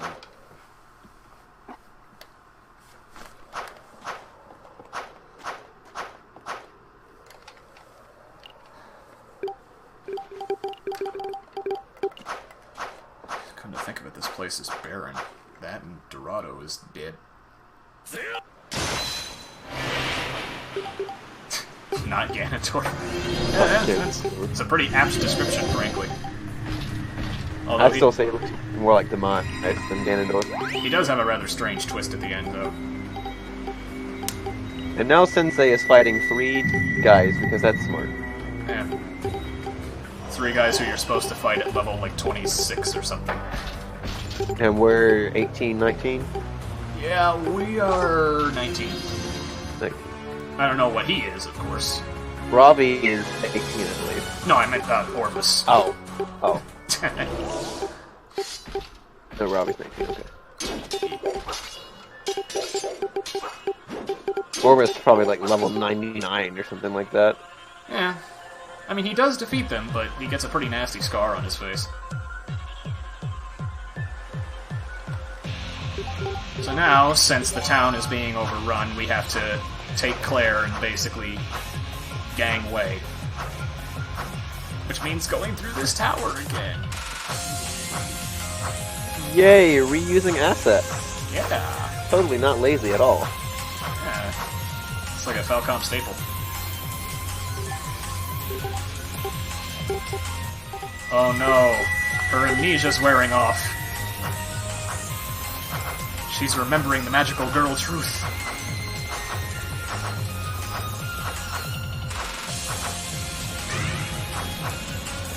How convenient.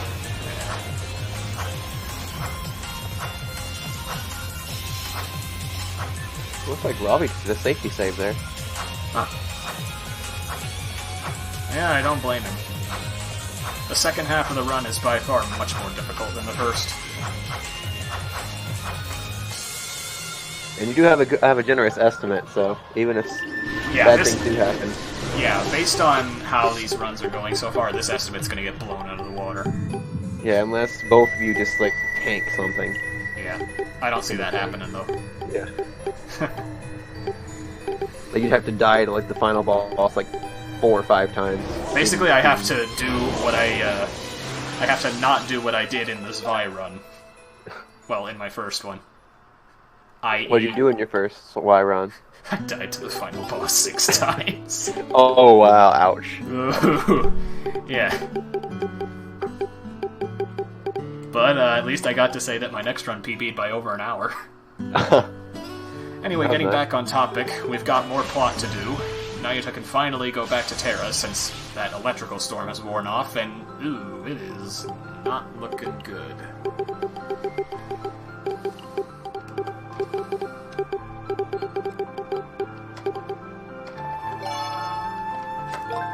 It looks so magical, yet so creepy. Yeah, the lighting in this place is great, especially in the next chapter when it changes again. Spoilers! Okay. I concede that, I'm sorry.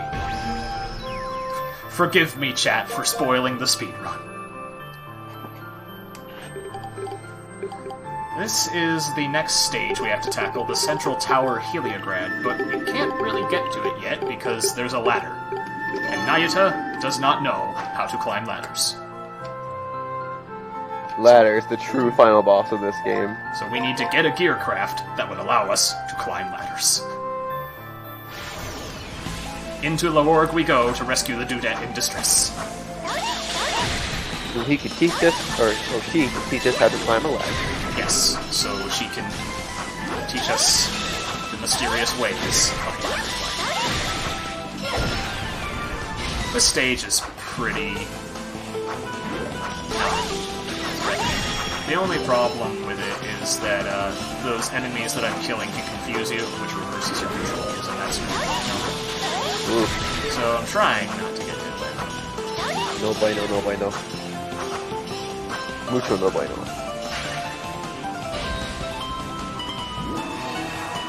Fortunately, since I have a strength chain, I can one-shot these mini-bosses.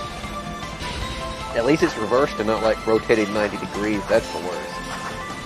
Yeah. I think Zwei has similar enemies. Which is kind of boring. The final dudette in distress has been rescued, and as a reward, she gives us the best gearcraft in the game by far.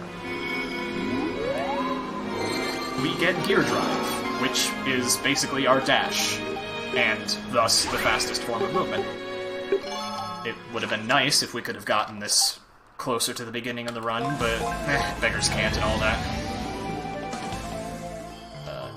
In a bit of a difference from Ravi, I'm going to take a detour to pick up a new part and replacement for Ice Lance that I'm going to be using for the rest of the run. This is going to take me about 90 seconds, but it will help me massively with the one beat toward the end.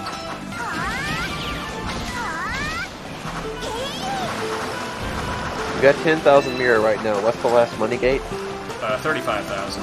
35. And I've got 2,000 guaranteed at least from the Amethyst, and another 4,000 from the item that I'm going to pick up in this stage.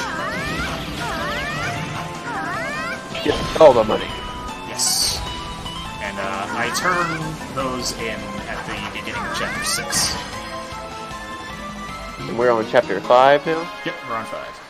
Yeah.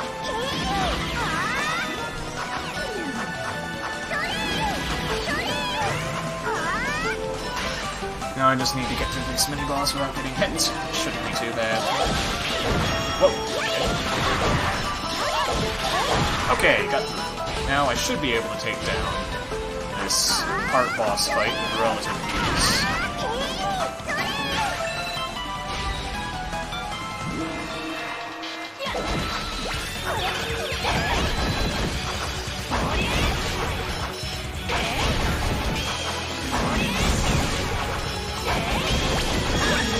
Oh, okay. Whoa. Okay, that was almost awful. Almost awful, he says. Yeah, I got stun locked. One more hit and I would have died.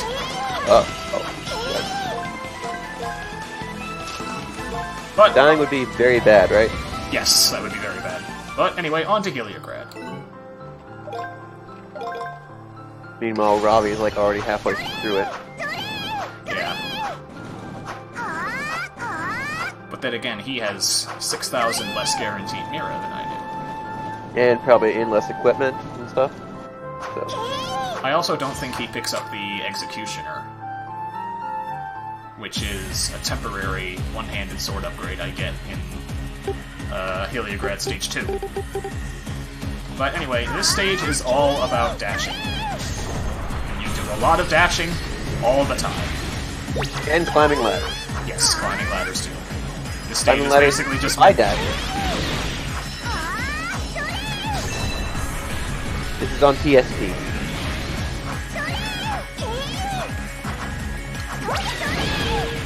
That's totally how you climb a ladder, right? Yep, just roll up it. That is the correct way to climb a ladder. I've been doing it wrong my entire life. In Nayuta no Kiseki canon, at least.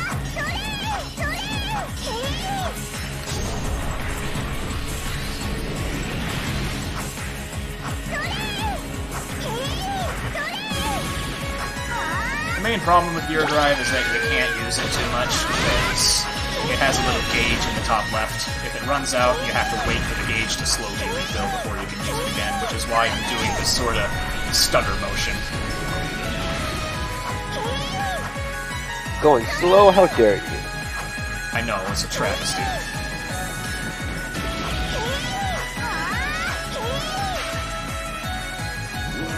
There is a translation patch for this game, but it's playable, but you know more about it than I do, so I think. Yeah. It's passable.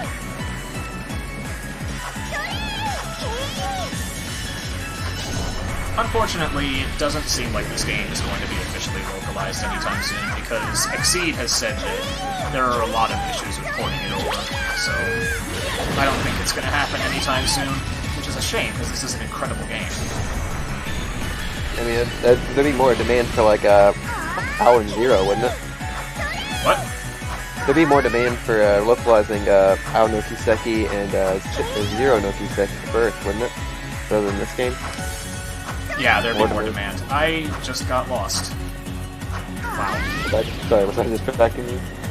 Oh, no, you're fine. I was not muted. I just... For whatever reason, I also did that in my run on Sunday.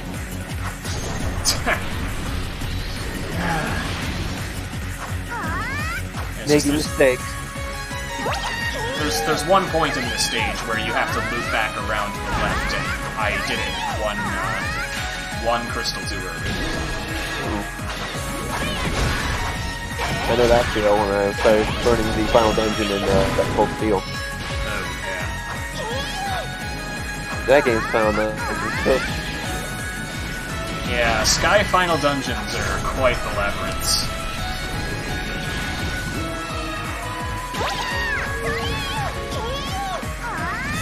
It's cold still know what I'm talking about, not Sky though. True. Well, the Trail series in general. This isn't the final dungeon of this game though, right? No. At this point, I don't really care about stamps anymore, because there aren't really any new abilities that I desperately need to get. So, any additional stamps at this point is just extra money. I think Ravi's still trying to get stamps for stuff, though.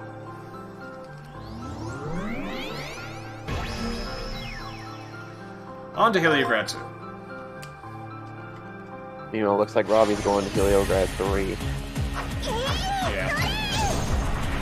So, like I said, this ebbs and flows based on the differences of our routes. Yep. He did a bunch of shopping and stuff earlier, and there's still at 15 seconds of screen delay. Well, still delayed because he started 15 seconds late. So. Although I feel like we're kind of beating a dead horse at this point. Yeah, we say that like 3 or 4 times, so. Yeah. Just for new people, mostly for new people who come in. I should just shut up and get back to running.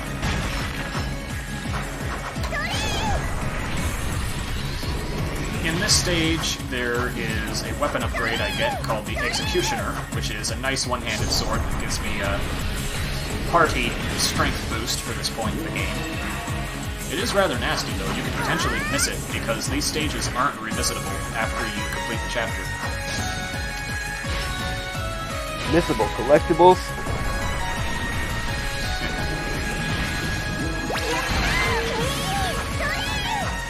Way you do this game. Oh, right. I need to get the other thing first. Wow, I am completely all over the place.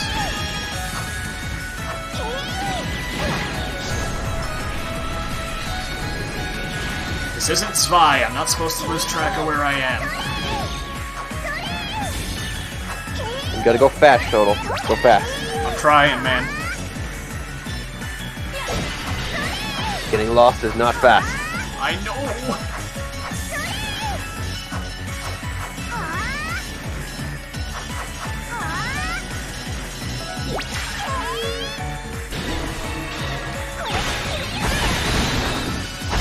Ravi's starting on the gear boss.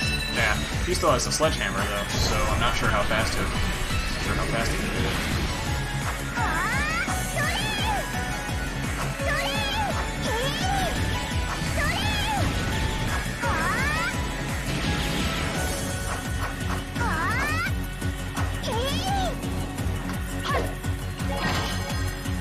And that's the weapon I'm looking for. Executioner. I think technically it's called the Executor, but that's like not the correct form. Yeah, Executor, yeah. Executor, the Pokemon. Yeah. That's when it brings inadvertent comparisons up, anyway.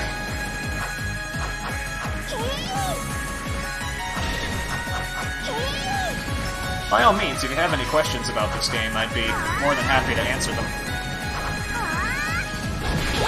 Me or Chad or anyone? Just everybody. Everybody willing to lend an ear to my ramblings. And I'm through Hylian Grab, now onto the boss.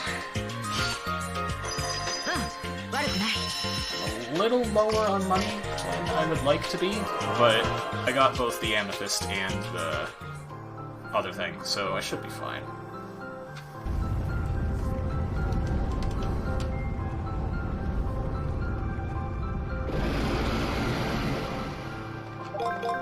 This boss is a bit of RNG, but it's nothing soul-crushing.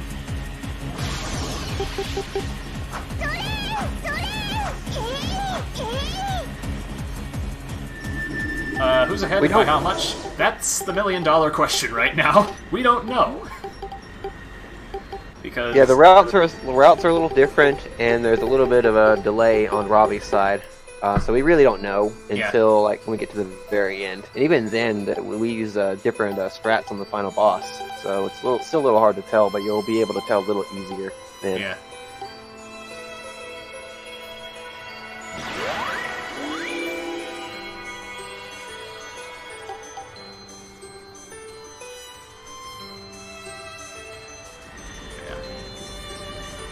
Pretty much what Dumpy said. And I mean, this race has been pretty much really close the whole time, and it's probably going to stay that way. Yeah, we just have no way of telling until later on. Which is why I'm scared out of my mind right now. Now, man, you have nothing to fear about being shut out or anything. If anyone's going to be shut out, it's me and my Cold Steel run. Ah, come on, have some faith in yourself.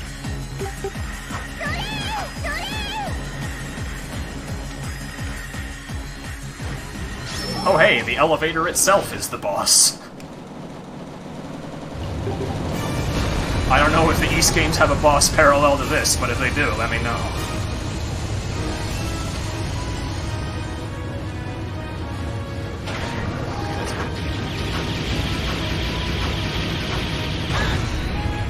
That's decent. Ooh, that's nice. Hey, Shuttle, get your butt in gear. I'm trying. Luckily, this boss went pretty well. Yeah, it's a shame. That's the only part in the game where you have infinite gear drive, so it's like... Come on, stop teasing me.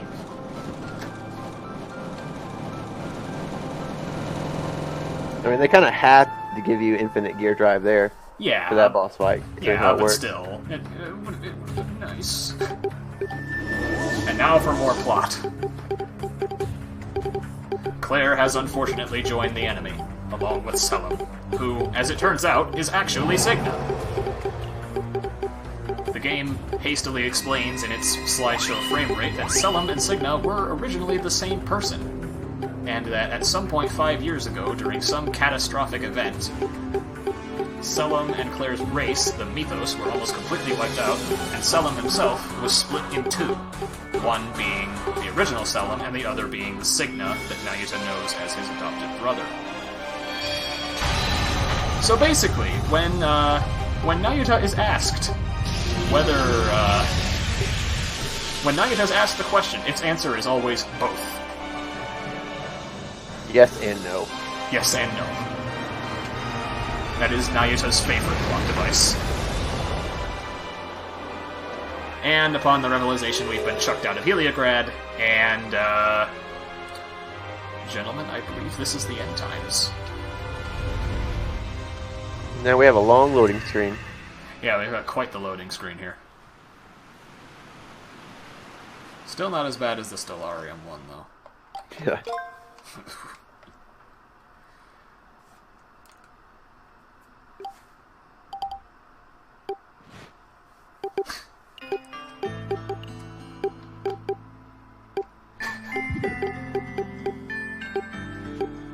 Quite succinct there, Dine. On to Chapter 6, and the world is screwed. Story of our lives. Yes. Story of every JRPG, pretty much. Yeah. But, amid this farce of talking to a bunch of party members, well, talking to a bunch of NPCs because, you know, you have to let them know you're okay, there is some interesting stuff we do here.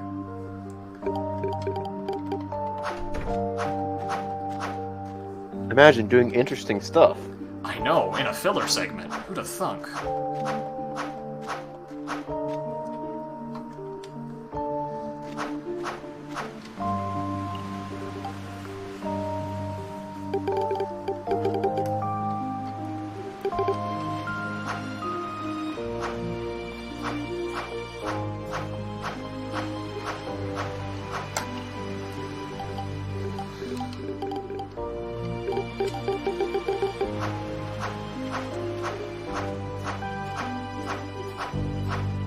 I can hear you going ham on the controller in the background. It's kind of funny. What? That when you're pressing the button, it sounds like when you're pressing the button, you like the little dodge rolls. I can kind of hear it in the background. Oh. Kind of funny. Oops. Yeah, this controller. This controller's a little rackety. Just when we're more really quiet, which means we need to talk more. Yeah, I mean, there's just not much to mention here. True. It's all plot. Boring it's always plot. talking to NPCs. In the museum, though, I'm gonna drop off the items I earned, and that's 4840 Mira. That's less than I had hoped. You still have enough for what you need? I should. If I don't have it by the end of Chapter 6, I'll have it by Selim, which is when I really need it. Yeah, 21,000. That's not good. I don't think I'll get it in time for the boss of the Reese district, which is when I'd hoped to have gotten it, but I'll still be able to get it in general. But now we have plot. The plot continues. Yeet.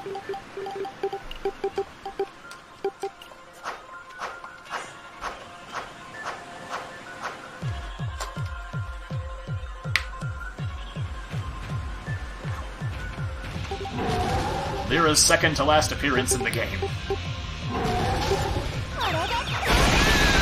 Still more development. See her for about 20 seconds, and then she's gone.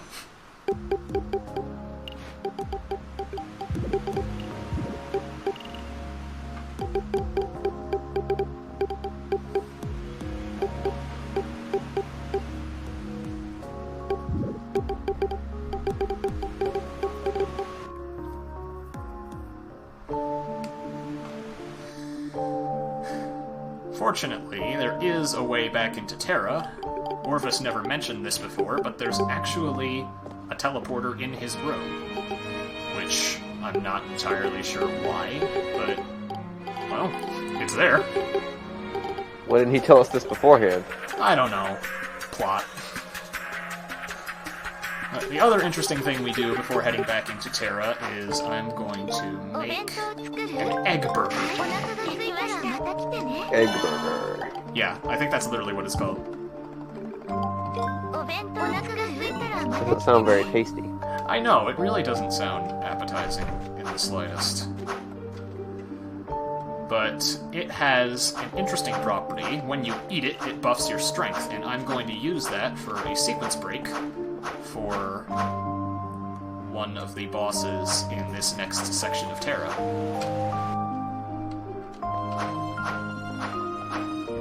It's similar to the warm egg soups from Cold Steel, if you're familiar with that. Ah, yeah.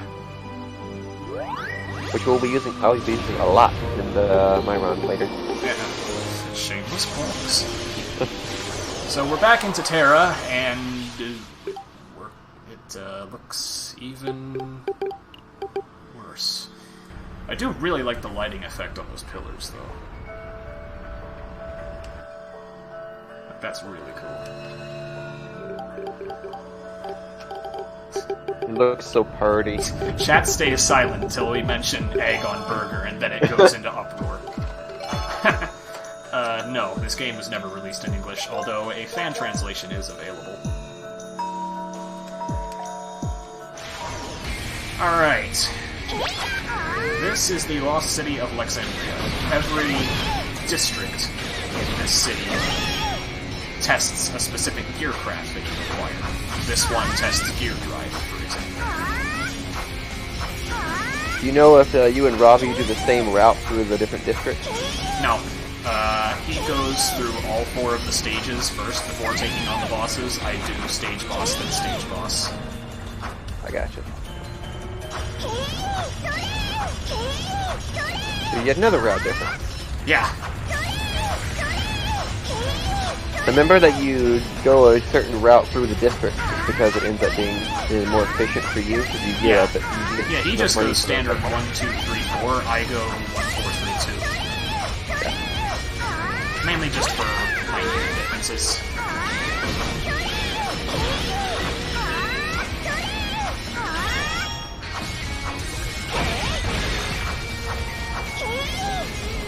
Unfortunately, these cycles are a bit wonky, so waiting for them can be a bit of a drag.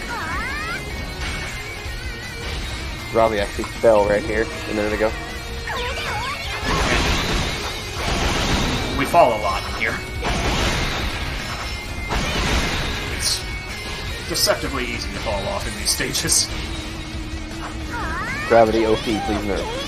Gravity, no!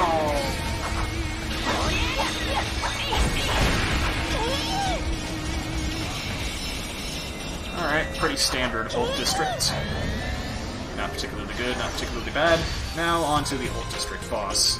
And it's gonna be quite the familiar face.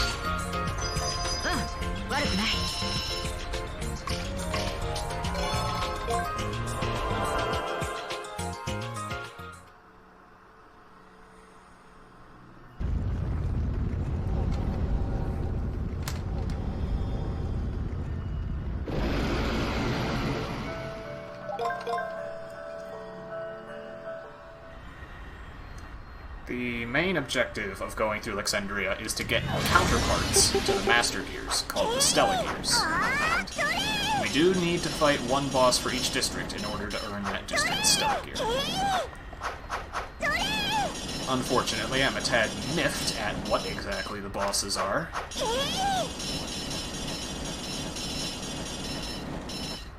Because we kinda spent the last hour and a half freeing them.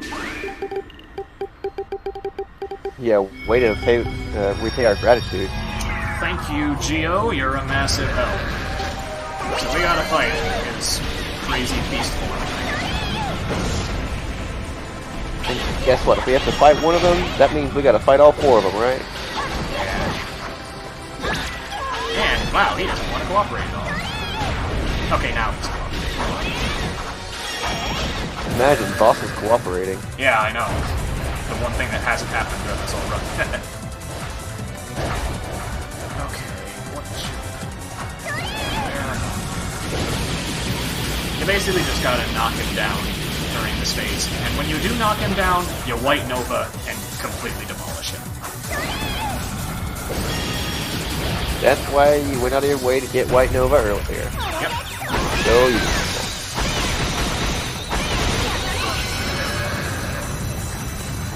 There was supposed to be a whole nother phase there. But it got clobbered. Ain't nobody got time for that. And now on to the War District next.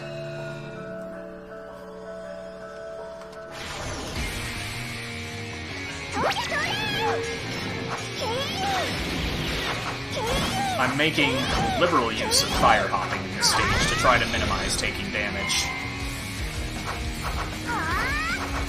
So you say you're on fire? Do I even dignify these with a response anymore?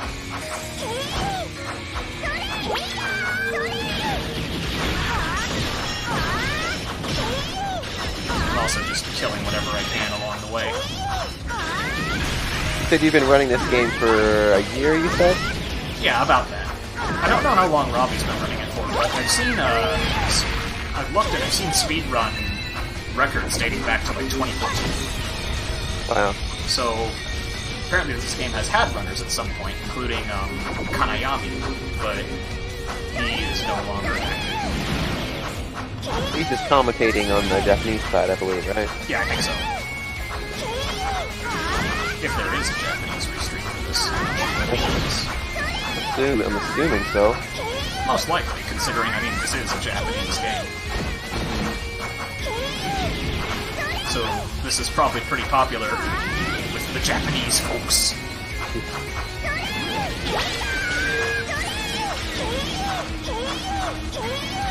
I mean, it makes sense if it's a Japanese restream. Yeah. Because why else would Kanayama be around to make some commentary? You can't exactly have Japanese and English commentary in the same stream. That'd be annoying. Yeah, I'm not bilingual enough to pull that off. No. I wish I was, but I'm not, unfortunately.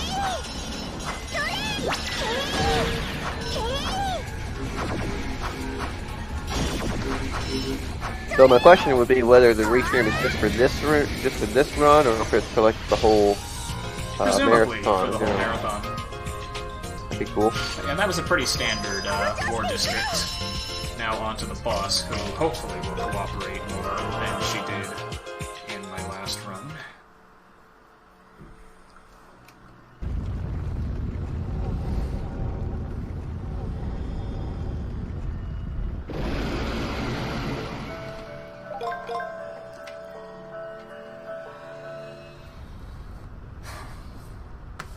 This boss can potentially go very badly if I get bad moves, but I have some backup strats in place if that happens.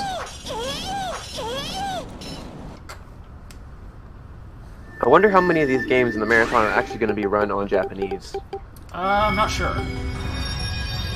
I know we're running Cold Steel in English, just because we can read text. Usually RPGs are only run in Japanese if you understand the route well enough. Well, if you can understand Japanese. Well, yeah, that.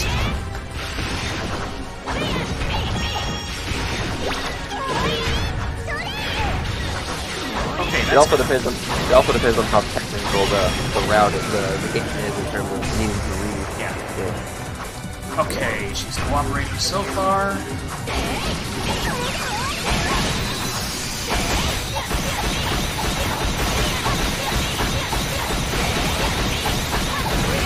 That works. That wasn't the best fight, and I didn't get any money bonus, but... I had to salvage that somehow. And I'm all set up for the phase skip on the next boss. I just have to make sure not to die like an idiot and Schtolteheim district.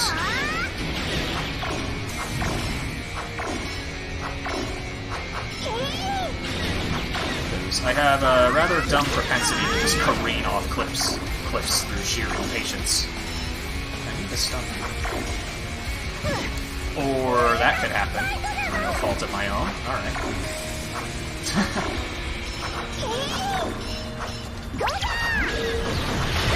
I'll be fine if I fall off the stage fewer than 3 times, because that's the stage objective.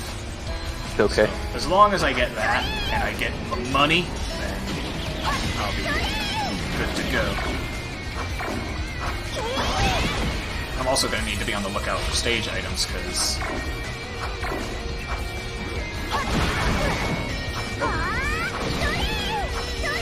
Because we still need money, right? Yeah, we still need money. 35,000, wasn't it? Yep.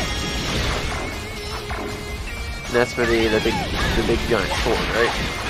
Yeah. Okay. I believe that's your final weapon you'll be using in the game? Uh-huh. Okay. There is one better weapon you can get than that, but it would require defeating all 4 of the optional bosses in the epilogue, and nobody has to do it. It's just not worth it. Yeah, it's not worth it. That was weird. I accidentally unside-scrolled in the side-scroller. Unside-scroll. Nice. I accidentally Z-axis. Whatever, I still got the stage objective.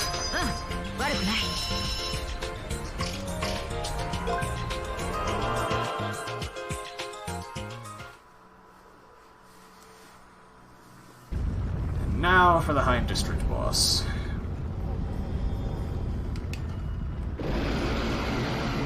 It's like Ravi's starting on the bosses now. Yeah. Oh, he has the dragon. He has the Lost Dragon already.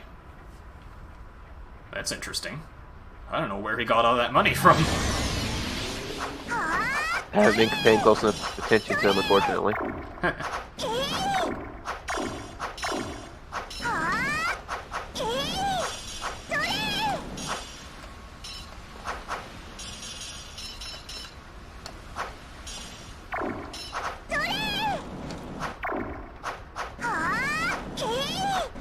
Kind of unprofessional, but I'll take it.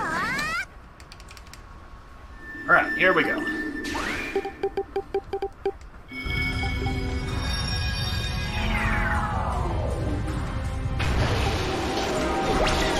So which of these bosses is your least favorite? What? Which of the bosses in this game is your least favorite? Probably a spider. Or the crab, or whatever it is. Yeah. Ooh, really, really good first phase. Now I just have to keep that up.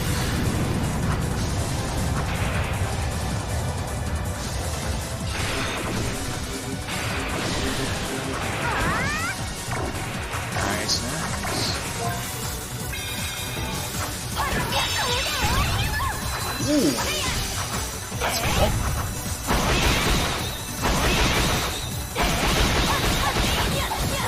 I think I got it? I'm not entirely sure. I might have White Nova too early. Yeah, I White Nova too early. Thought I had that.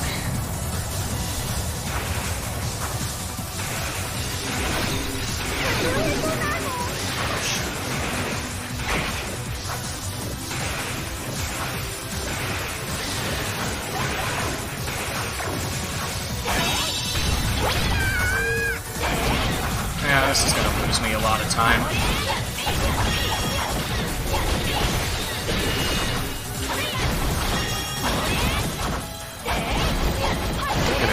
That one in the boss in Zelda Twilight Princess, the dragon thing is flying around, kind of. Yeah.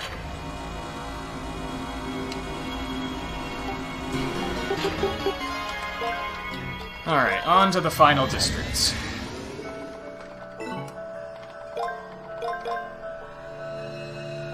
Is there one particular skip or sequence break that you're really close to getting, but you're like you just can't get to? There's like one thing in your way, or something like that.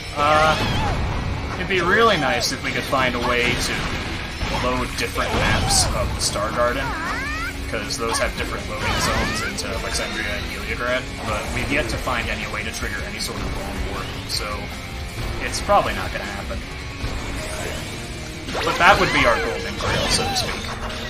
That would save a lot of money, a lot of time, I guess. It would cut like an hour out of the speedrun. Oh yeah, pretty big. It would be quite the drastic change.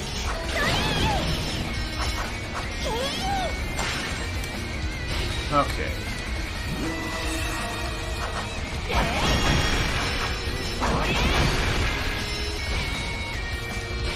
As for this stage, I have to pick up one final ore thing, which is like a shop upgrade that lets you get better weapons. That's actually really nice. I can trade that into the shop. And I'm going to do so with some questionable jumps. Okay, there we go. Questionable. Highly questionable. And there we go.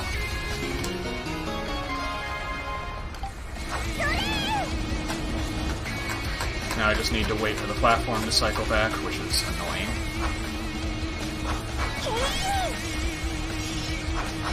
Waiting. Get over here. Okay, I made it in time. I'm waiting. Stop.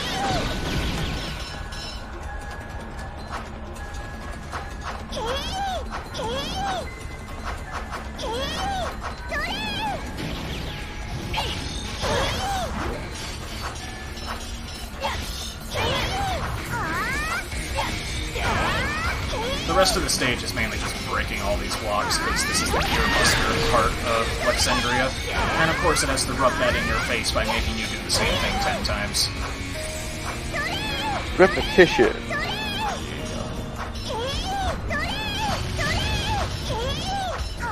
I can just jump around this one, though.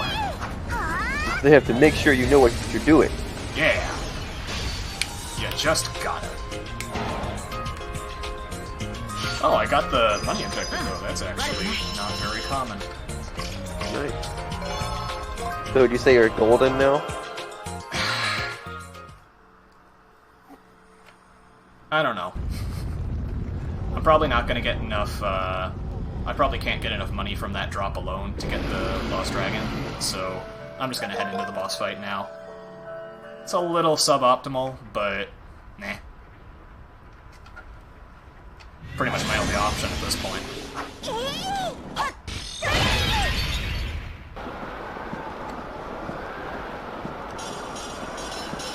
One thing I don't really like about these boss stages is that all the mirror crystals only count for one. Which is weird, because in most stages at this point in the game, they would have counted for like 6 or 7 or something. It does seem a little strange. Yeah. Maybe that's partially an error in the coding?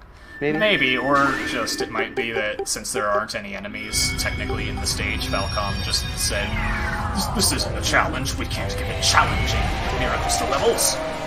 That would be blasphemy.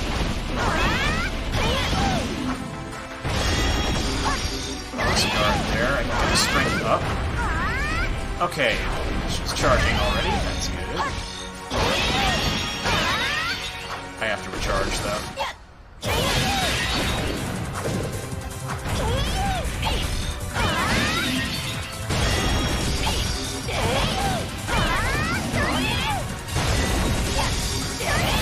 Okay, now I can attack the core.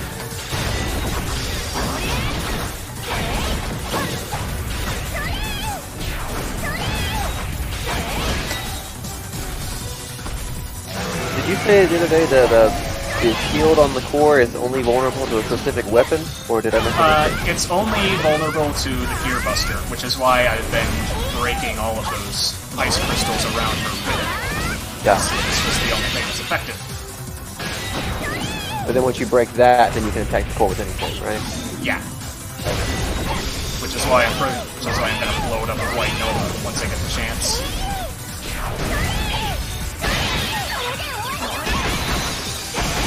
And dead.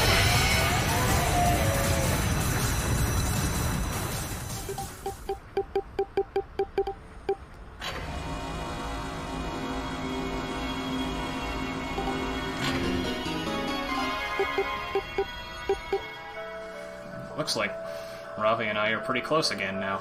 Yeah, pretty close. Now it just comes down to the Stellarium and sell them. And then the final boss. Yeah.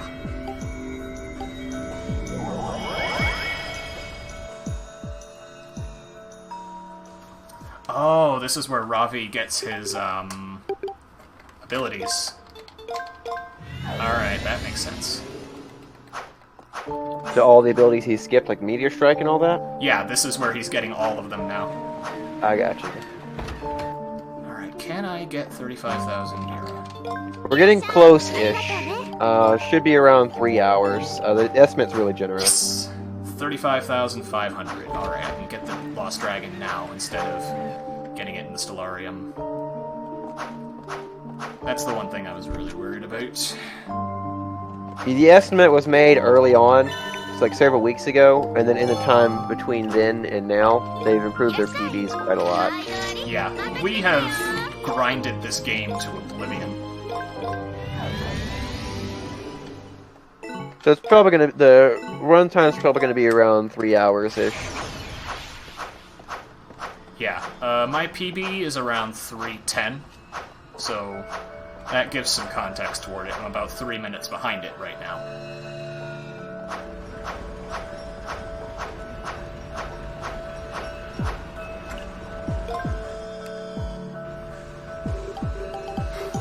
And now we have plot. More plot! Yay! Yes! Now that we have all the Stella Gears, we can put them in. FC, I don't know when FC is going to start. You'd best ask Ghost King about that, because he's the one scheduling all this. We're not gonna get 1 hour from every game. No. They just happen to be.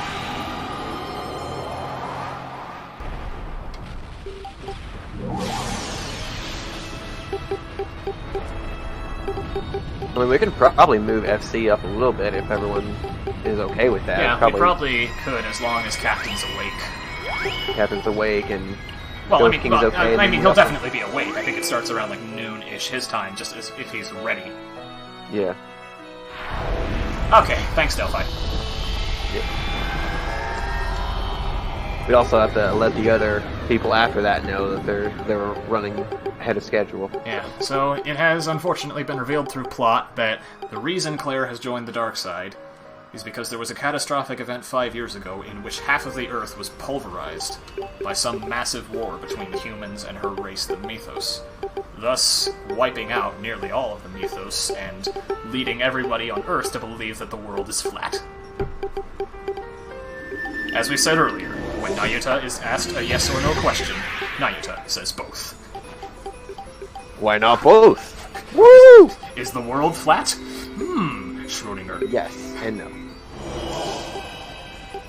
We do manage to convince Claire to leave the dark side, but unfortunately Zext kidnaps her immediately. So, she has become the final dudette in distress. And that brings us to the final chapter and the final area of the game, the Stellarium.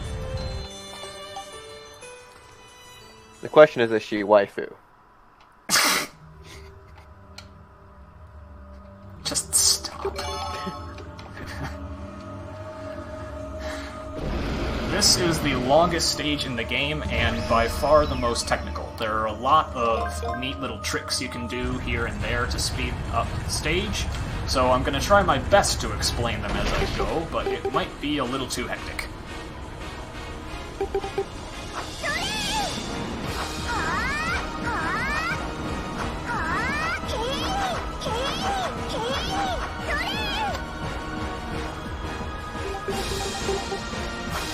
Into the cradle we go. So we're cradle robbing now? I'm not even going to dignify that with a response.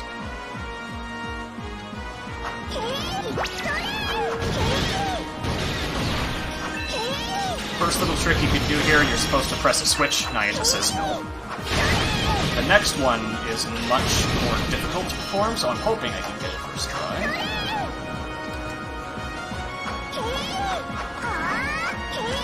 Yes! Okay. Normally, the parts of this level are held together with some pretty flimsy invisible walls, since a lot of the level is condensed around each other. But that is pretty much the one place that isn't covered. So that saves about a minute of time.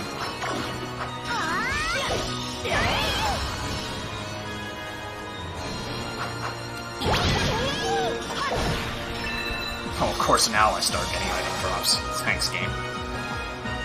Better late than never. Eh, although I don't really need the money at this point. Another neat little trick you can do to get right back on. There are 2 switches to press in this part of the stage, so now we have to go fetch the other one.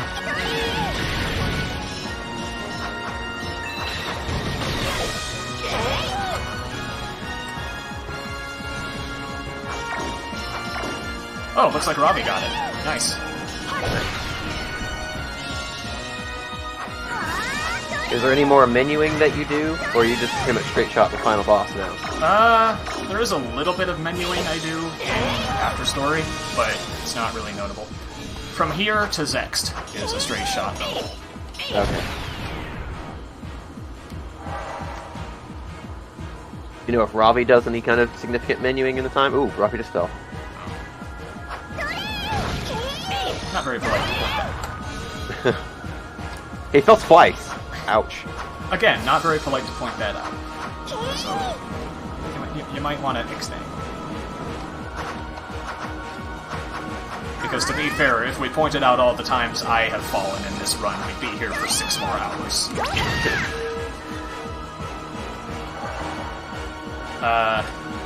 The main thing Ravi does differently here on out is that he gets a couple of food items to make food that boosts his crit rate, and he uses that against the final boss, whereas I only use recovery food. And, no, the game has not frozen, this is just a 23-second long loading screen, so if this were RPG Limit Break, this is where I'd have donations, I don't know. There's nothing else to talk about here, this stage is just huge.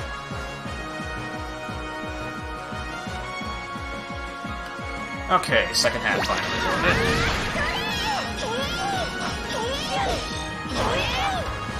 And now we have 4 switches we have to make. I'm gonna go after this one first, because this has a rather ridiculous exploit that Ravi found. I have no idea how he found it, but... Ravi is a madman, that's why. Yeah, Ravi's an absolute madman. I'll explain when we get there.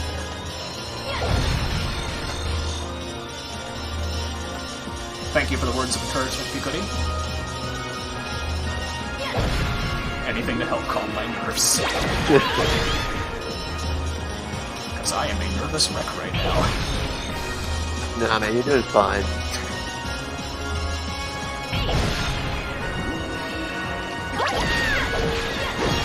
So, you hit these switches to move the platform, but two-handed swords have a long enough reach that you can hit 2 switches at the same time.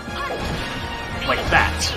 So technically, the switch to move the platform to the left is activated, but it's going to respawn the platform where it was before I hit the switch, which means I fall off. And then, suddenly, the game doesn't know where to respawn me, and I'm at the end of the segment. How Ravi found that out? I don't know. I'm willing to bet it was just... Your luck, probably. Well, maybe not luck, but the guy's a wizard. Now we have this gear shield segment where we just gotta do a bit of a beat 'em up. Whoa, okay. Beat 'em up over lava. Yes, over lava. The best kind of beat 'em up. Like hot potato on steroids. Yeah. So this part of the stage is kind of unnoteworthy. Just kill the thingies. Isn't that what we've been doing the entire game, pretty much? I mean, yeah, but... Ooh, I'm only at 98 health. That could actually get kind of hairy.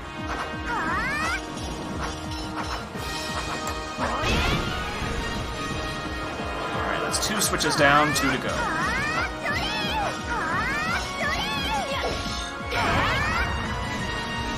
Next up is the gear drive section, which is pretty straightforward because gear drive only serves one function. That is to go fast. To go fast, cross invisible platforms, and climb ladders faster. Well, at all. To go where no Nayuta has gone before. That part of stuff. Yeah.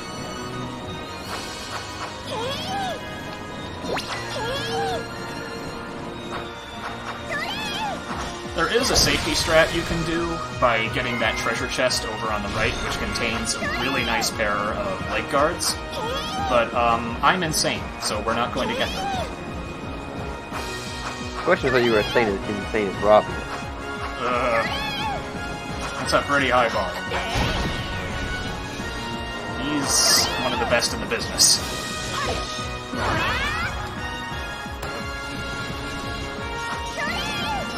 Now for the gear hold segment, which is about as mundane as you would expect it to be.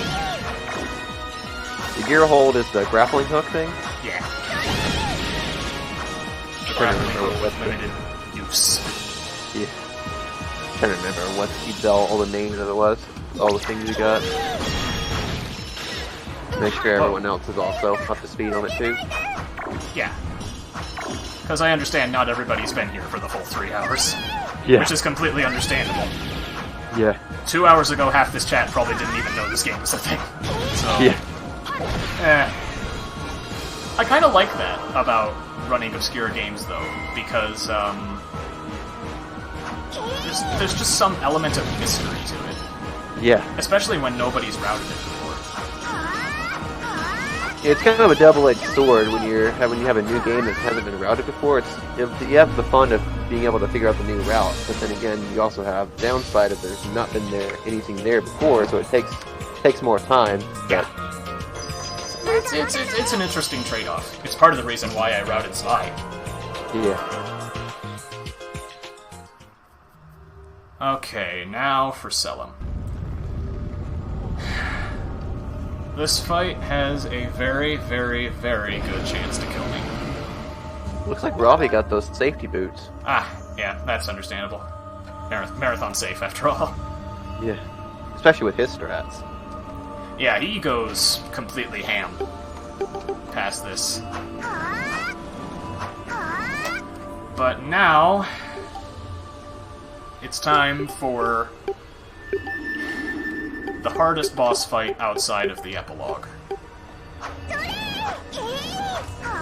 Selim is incredibly dangerous because he plays more like a fighting game character than an RPG boss. He can do any move that he wants, basically any time he wants, from anywhere on the screen that he wants. And a lot of his attacks are not telegraphed at all, so you have to be incredibly careful when you're fighting him, or else he'll just combo you to death. This is now Street Fighter no Kiseki. Ryu no Kiseki. No Kiseki. Hadouken!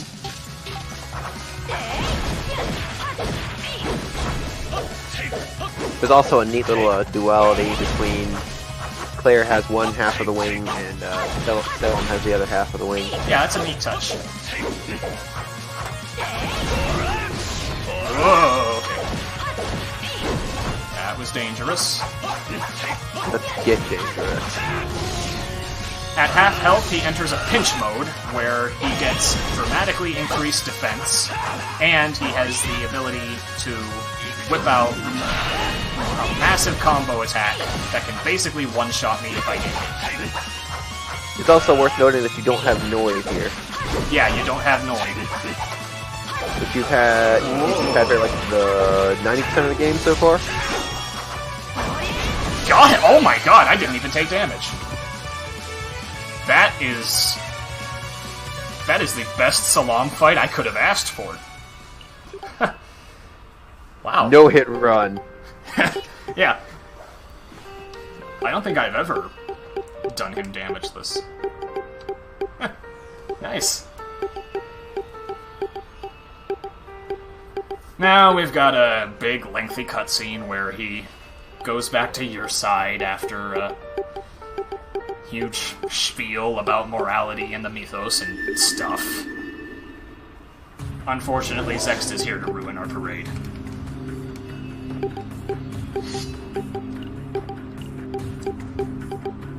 Fortunately, Selim has joined our side and he's here to fight for us. Here he goes!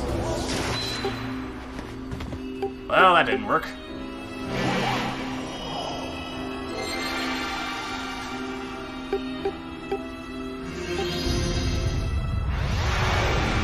Rip Salem. Yeah. It was nice knowing him, the traitorous swine. And now Zext has both wings. Yeah, and that is not good. And now he's red, too. Yay. And Salam got stoned.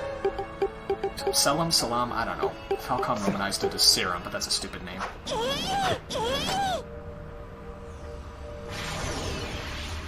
Use a serum on him to fix him. Stop.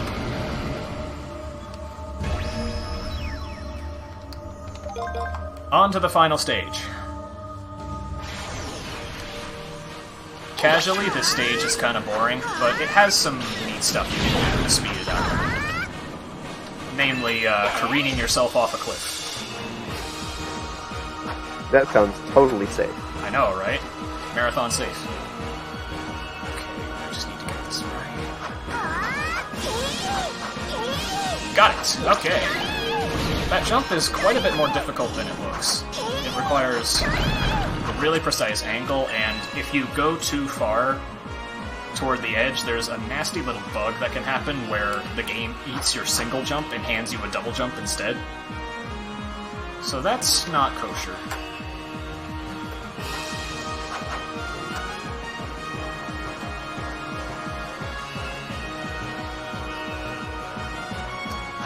Ravi just beat Salem. Nice.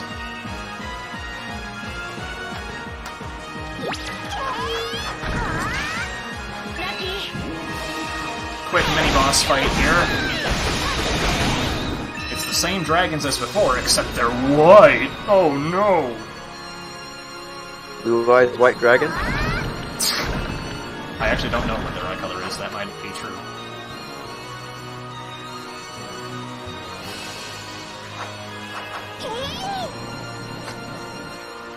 More waiting around. Yay, waiting! The theme for the Stellarium stages is absolutely fantastic. It's one of my favorites in the game. Don't you say that about, like, every music in this game, though? I mean, there are some tracks I'm not that fond of. They're good, but they're just not my favorites. Alright, can I get this jump? Yes, you can. I'm gonna try again, that was bad. Okay, no, I'm just gonna do it the normal way. Doing it the normal way? How dare you? It's lame. Yeah. That jump is usually relatively easy, but sometimes the invisible walls can screw you over. So, it's a little inconsistent.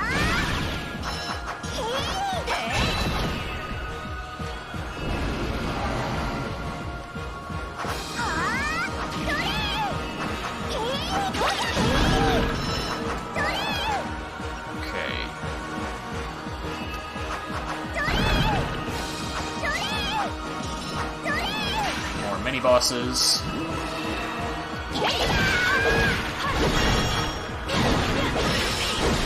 Oh cool, I kept my chain. I don't usually manage to do that.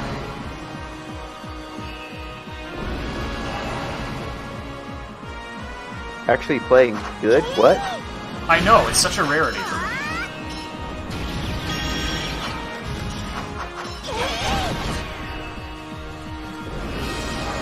That switch done, we can proceed to the final boss rush. Still got a chain. I'm hoping I can keep it. Or I could just fall off the cliff like an idiot. Alright. That sounds smart. I know, right? I am a mechanical genius. Neat little glitch. With Pedal Shield, you can combine it with White Nova. Normally, you're only supposed to use one art at a time, but if you activate an art before the mini-boss spawner, the game just loses track. So you can activate Pedal Shield with White Nova at the same time, and your Pedal Shield gets the crit bonus too. It's one of the main reasons why I pick it up, alongside its really useful ability to just clear out small fry as you rush past them. But, final stage is done now.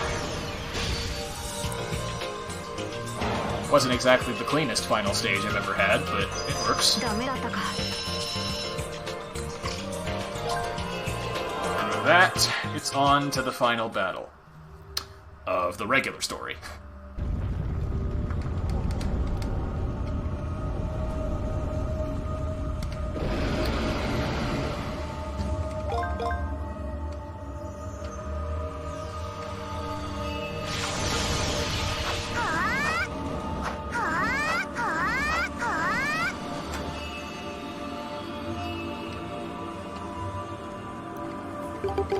I'm honestly not sure how the PSP manages to render this. Granted, probably some sort of trickery behind it. Yeah, granted, it still has the slideshow frame rate in a cutscene, but in gameplay, this place is really smooth. There's no lag at all. Can't say the same about the pace, though, because this is 2 minutes of nothing. So I'm gonna take a drink. Go for it.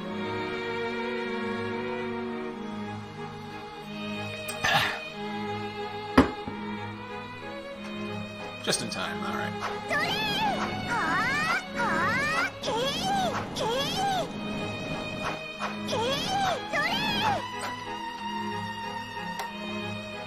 Okay. The final boss is split up into 2 phases. Standard issue with most Falcom bosses. Though, to say this fight is extravagant is a bit of an understatement, to say the least.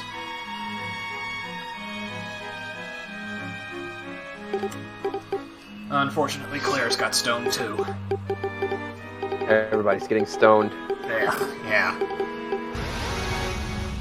This is Minish Cap all over again. Now that Zext has both wings, he plans to use his destructive power to,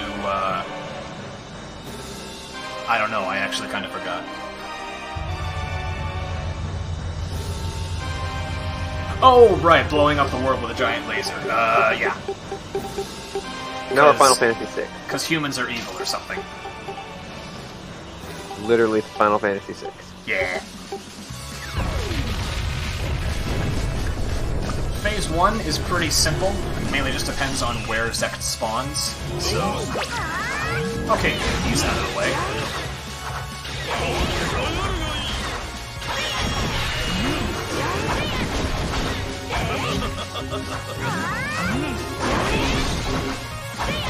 Okay, he's really cooperating so far.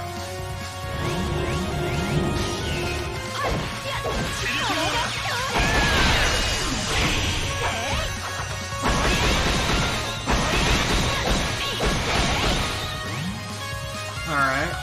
Bit janky, but it works.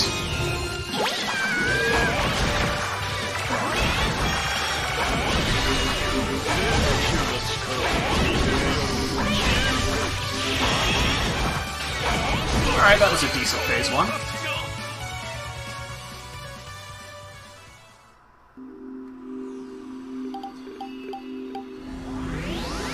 Like Ravi made some food, looks like. Yay, Claire's unstoned. And Zext is... an android. Okay. Pace? This is looking like a 3:11, 3:12 for me. Unless I die to the final boss.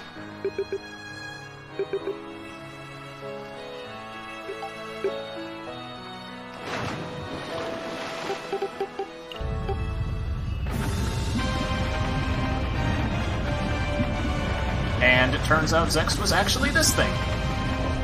So first he's human, then he's mythos, then he's robot, then he's... that. This thing. Okay. I'll roll with it. Hey, Selim's unstoned too. Everybody's unstoned. And we get a full heal from him, which isn't necessary because you full heal on level up. Alright. Final boss time. Kind of-ish. This isn't actually the final boss. I should probably stop saying it's the final boss, but whatever. Final boss of like any percent, but this is true ending, Yeah, so we're going this is where an any percent run would end.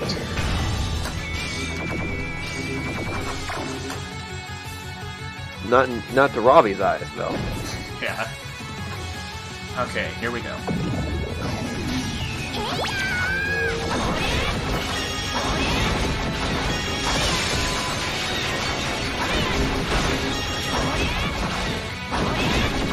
Wow, that was a really nice first phase. Okay. Hopefully I can keep the chain up. Because these guys' shockwaves can be guarded, and guarding gives you 5 chain. Okay.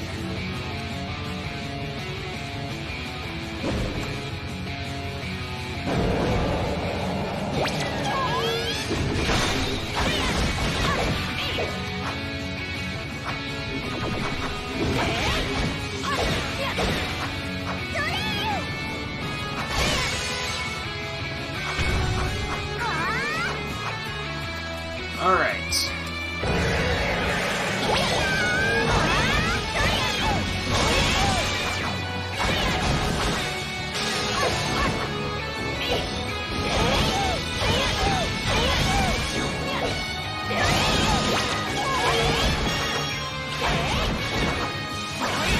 Does this all have one shared health meter, or is there like 3 different ones? It's a shared health.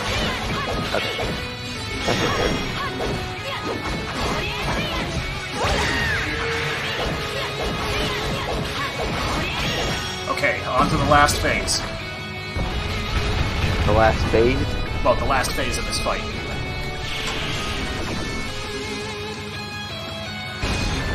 Can I keep the chain?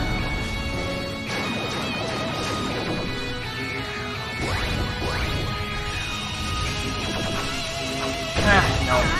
Whatever. Okay, readying White Nova, now!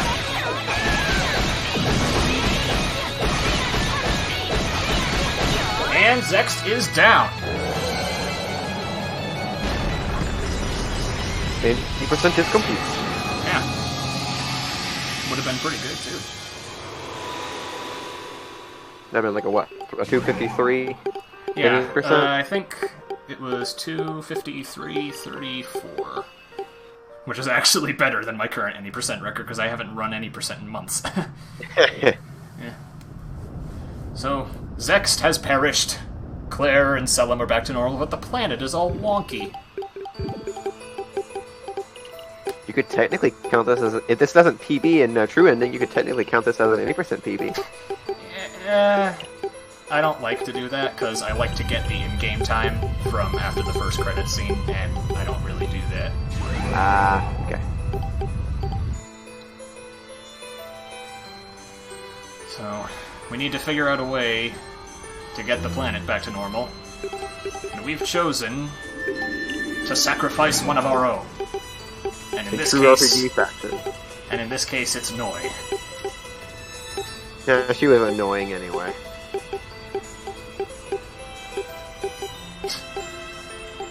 You just love that pun, don't you? Mm-hmm.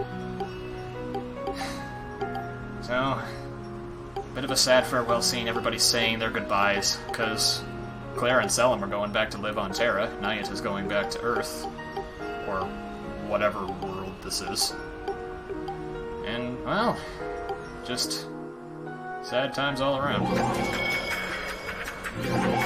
That is, of course, unless you're playing the fan translation, which has a very unfortunate typo in the middle of this scene. I actually alluded to it earlier, at the beginning of the stream. There's supposed to be a line, which is supposed to be translated as "Do you remember when we first met, Nayuta?" But, the fan translation does a bit of a goof. Instead, it says, "Do you remember when we first me?" And I mean... It's in English. And I mean, I don't intend to harp on the efforts of the fan translators, because they're doing incredibly, impressive work, but that just always cracks me up. It will forever be a meme for this game.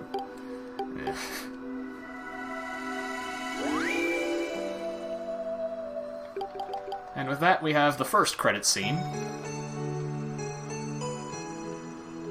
And of course, this is where an any %1 run would end, but it is not the end of the story. That honor goes to the after story.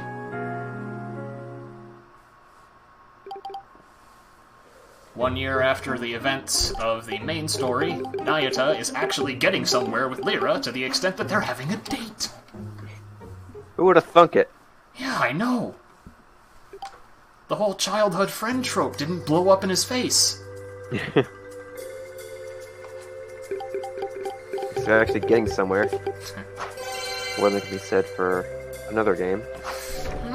I wonder what you're alluding to. Not naming any names. Of course.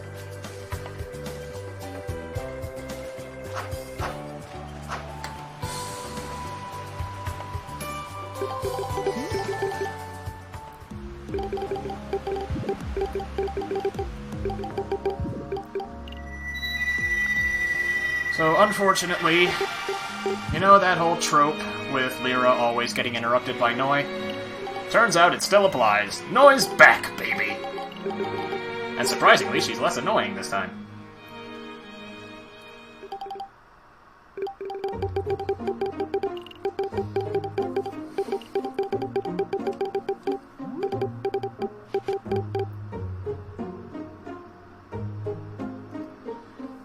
Unfortunately. I really should stop saying unfortunately. That's like half my vocabulary. But something seems to have gone wrong in Terra, so this different Noi and Nayuta investigate. It is in fact a different Noi. Yeah, it actually is a different Noi, which the game is about to explain in its little slideshow. Looks the same as her, but it's a different Noi. Yeah, and actually has different voice lines. So, at some point, in between the events of the main story and the after story, the Astrolab started to go haywire, and Claire and Selim went to investigate, but they have yet to come out. And since nobody was left to actually protect the Astrolab from the outside, as some sort of safety measure, it created another Noi. Why not? So now, technically, we have two Nois. One of which is with us now, and the other is somewhere.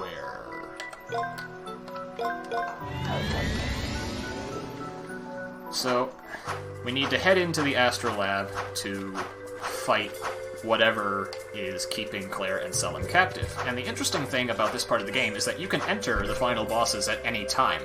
So, for the past 2 weeks, this has basically been a who can beat the final boss at the lowest level contest between Ravi and I. Currently, the record is 35. And you're just making a bunch of food items here to help you out with that final boss, Yeah, right? I'm leveling myself up to 35 with some food, and then packing along some food as safety. Because these are the toughest bosses in the game. And it doesn't help that we're facing them 15 levels below where we're supposed to. Nah, you'll be fine. Just a flesh wound. But yeah, this is really what's going to decide the run, because Ravi's route calls for a much faster gatekeeper and final boss fight. So... It's also much riskier. It is much riskier, but it can potentially be a lot faster. He's been practicing like a madman.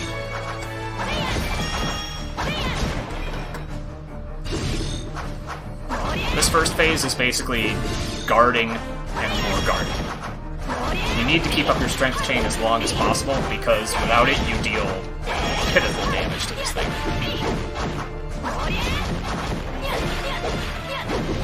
Might as well call it the guard keeper instead of the gatekeeper.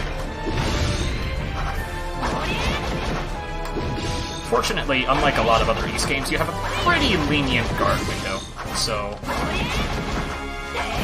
Unless I just completely goof the timing, I should be okay.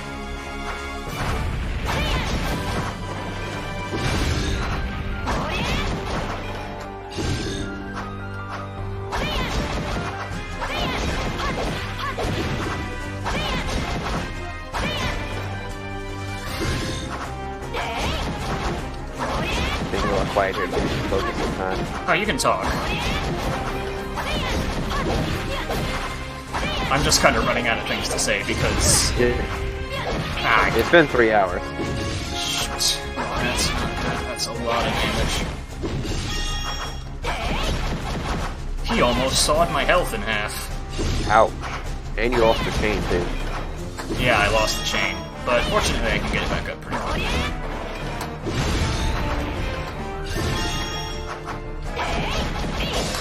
Okay, on to phase 2. And this is where the fight gets really annoying.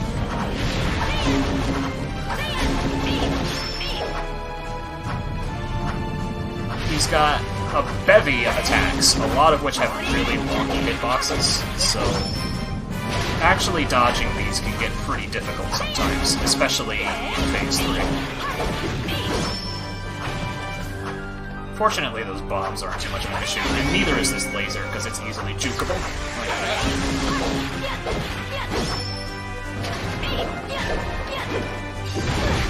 Wow, I completely flubbed that.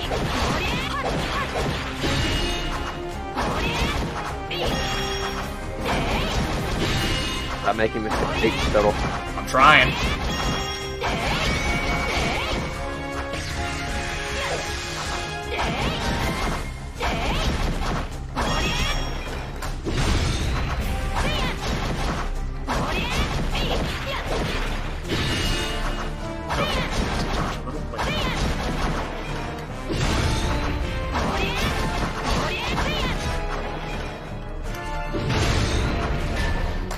Okay, now for phase 3.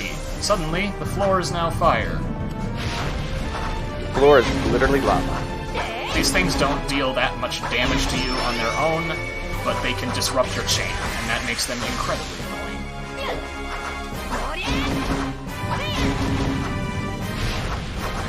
Fire where I don't want it. Alright, I'm healing.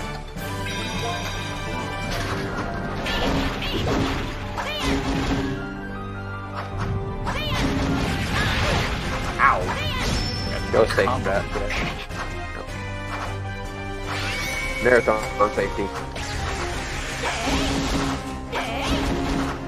This run... Oh, this fight is not going well.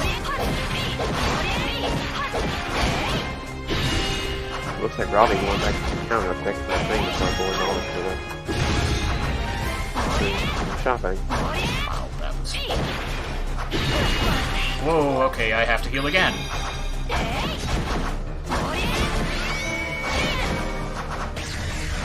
This fight is not going well at all.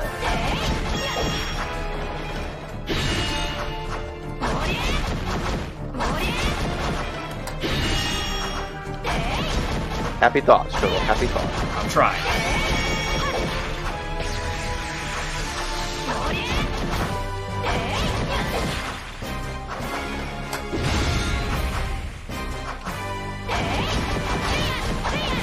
This is the next last boss, right? Yeah, this is the penultimate boss.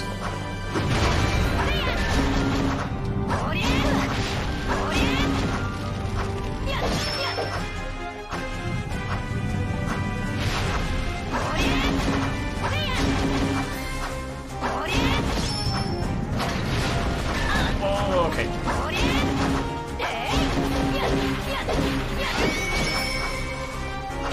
This game does look really good. Okay,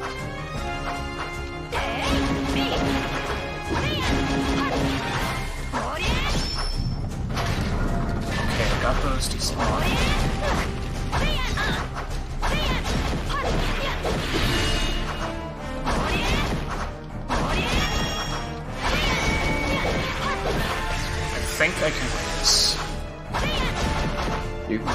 do it. Well, I can win this fight at least. You can do it.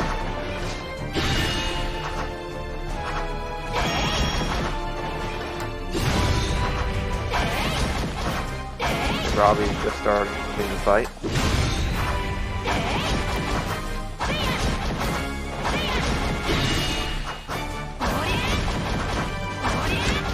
Okay, Gatekeeper down.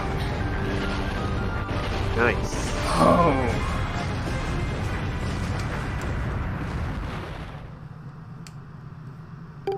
And now for the final boss Falcom pulled out of their hat.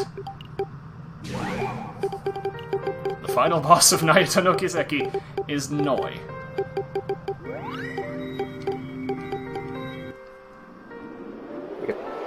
Why wouldn't it be?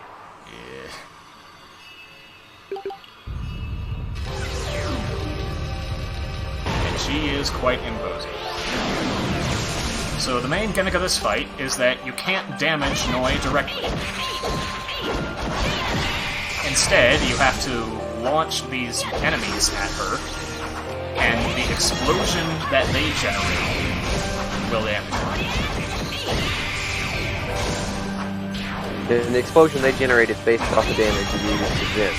Right? Yeah, so if you have a strength up, that will apply to the explosion damage they deal. So this is perhaps the most chain-dependent fight in the whole game, because you get limited opportunities to actually damage Noi.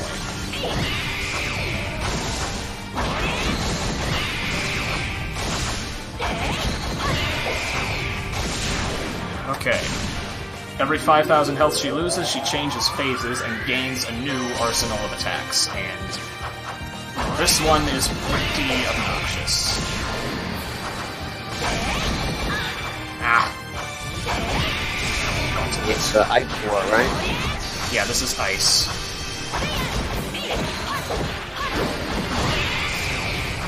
Those tornadoes can be really difficult to dodge because depth perception is not my forte. And since they come at you from the foreground, it's difficult to tell where they are relative to you.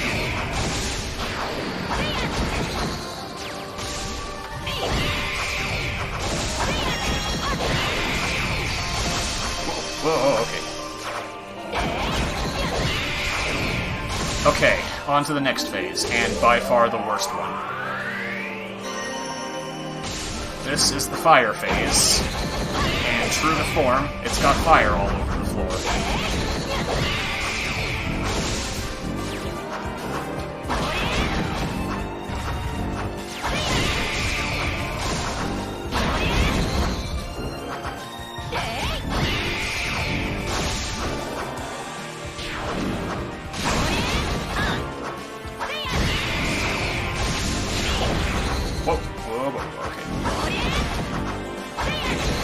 I'm not sure what kind of sounds I'm making, but I'm not very proud of them.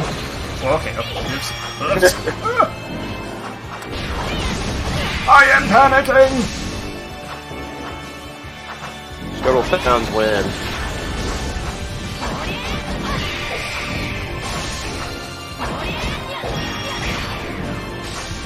Fortunately, this phase is almost done.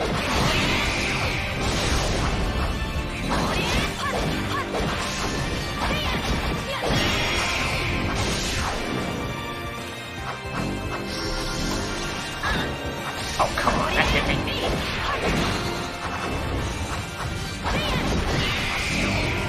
Okay, we're done with this phase. Oh, and I still got hit. Great.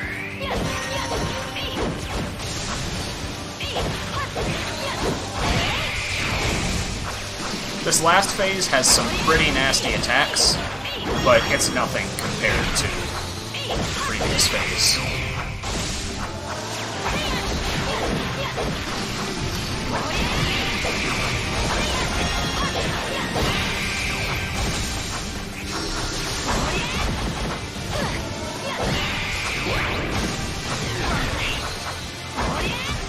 This is not good. You can do it. Nick. Oh god. I can't take another hit.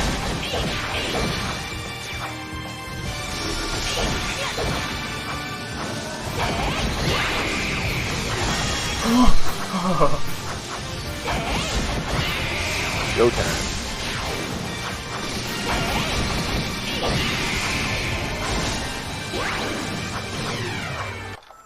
Whoa, what? I accidentally PlayStation menued. Oh. Okay, I'm still good though. I'm still good. I'm still good. Holy God.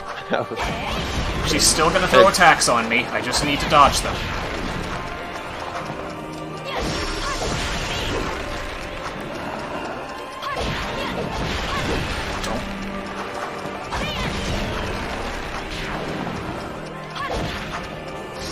Be extra careful. I do not want to die here.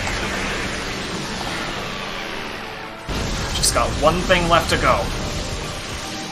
I just have to do that one more time.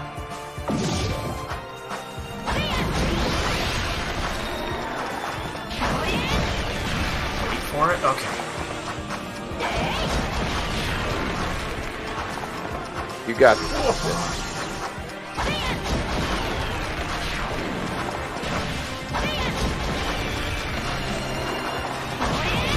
Got it! And... time!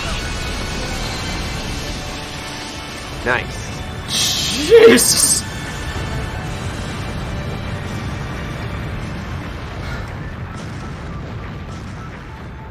What was that 3:12:21? 3:12:10 on my timer. Then again, I started a bit late. 3:12:10.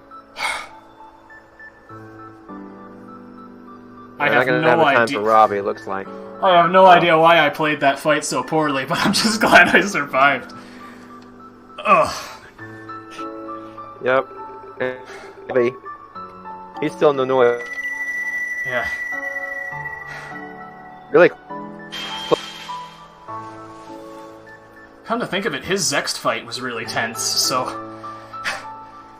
I guess that's my version. Oh God, I might. I'm struggling right now. What? My internet is crapping out. Kind of right now. At least it picked a decent time. It waited until after the run. Yeah. I was already kind of. It was already getting spotty and during the gatekeeper fight, so. Yeah. But yeah, this was a really close race. Yeah, definitely. It's just the final bosses are still the deciding factor. Yep.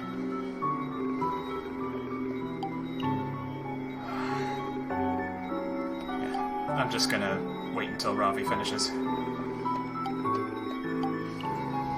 Yeah, until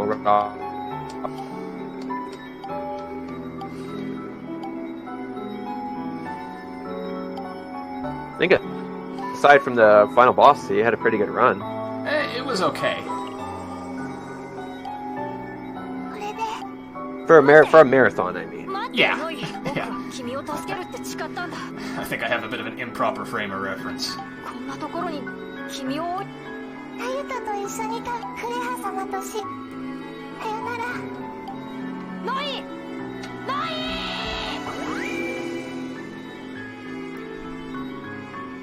Alright.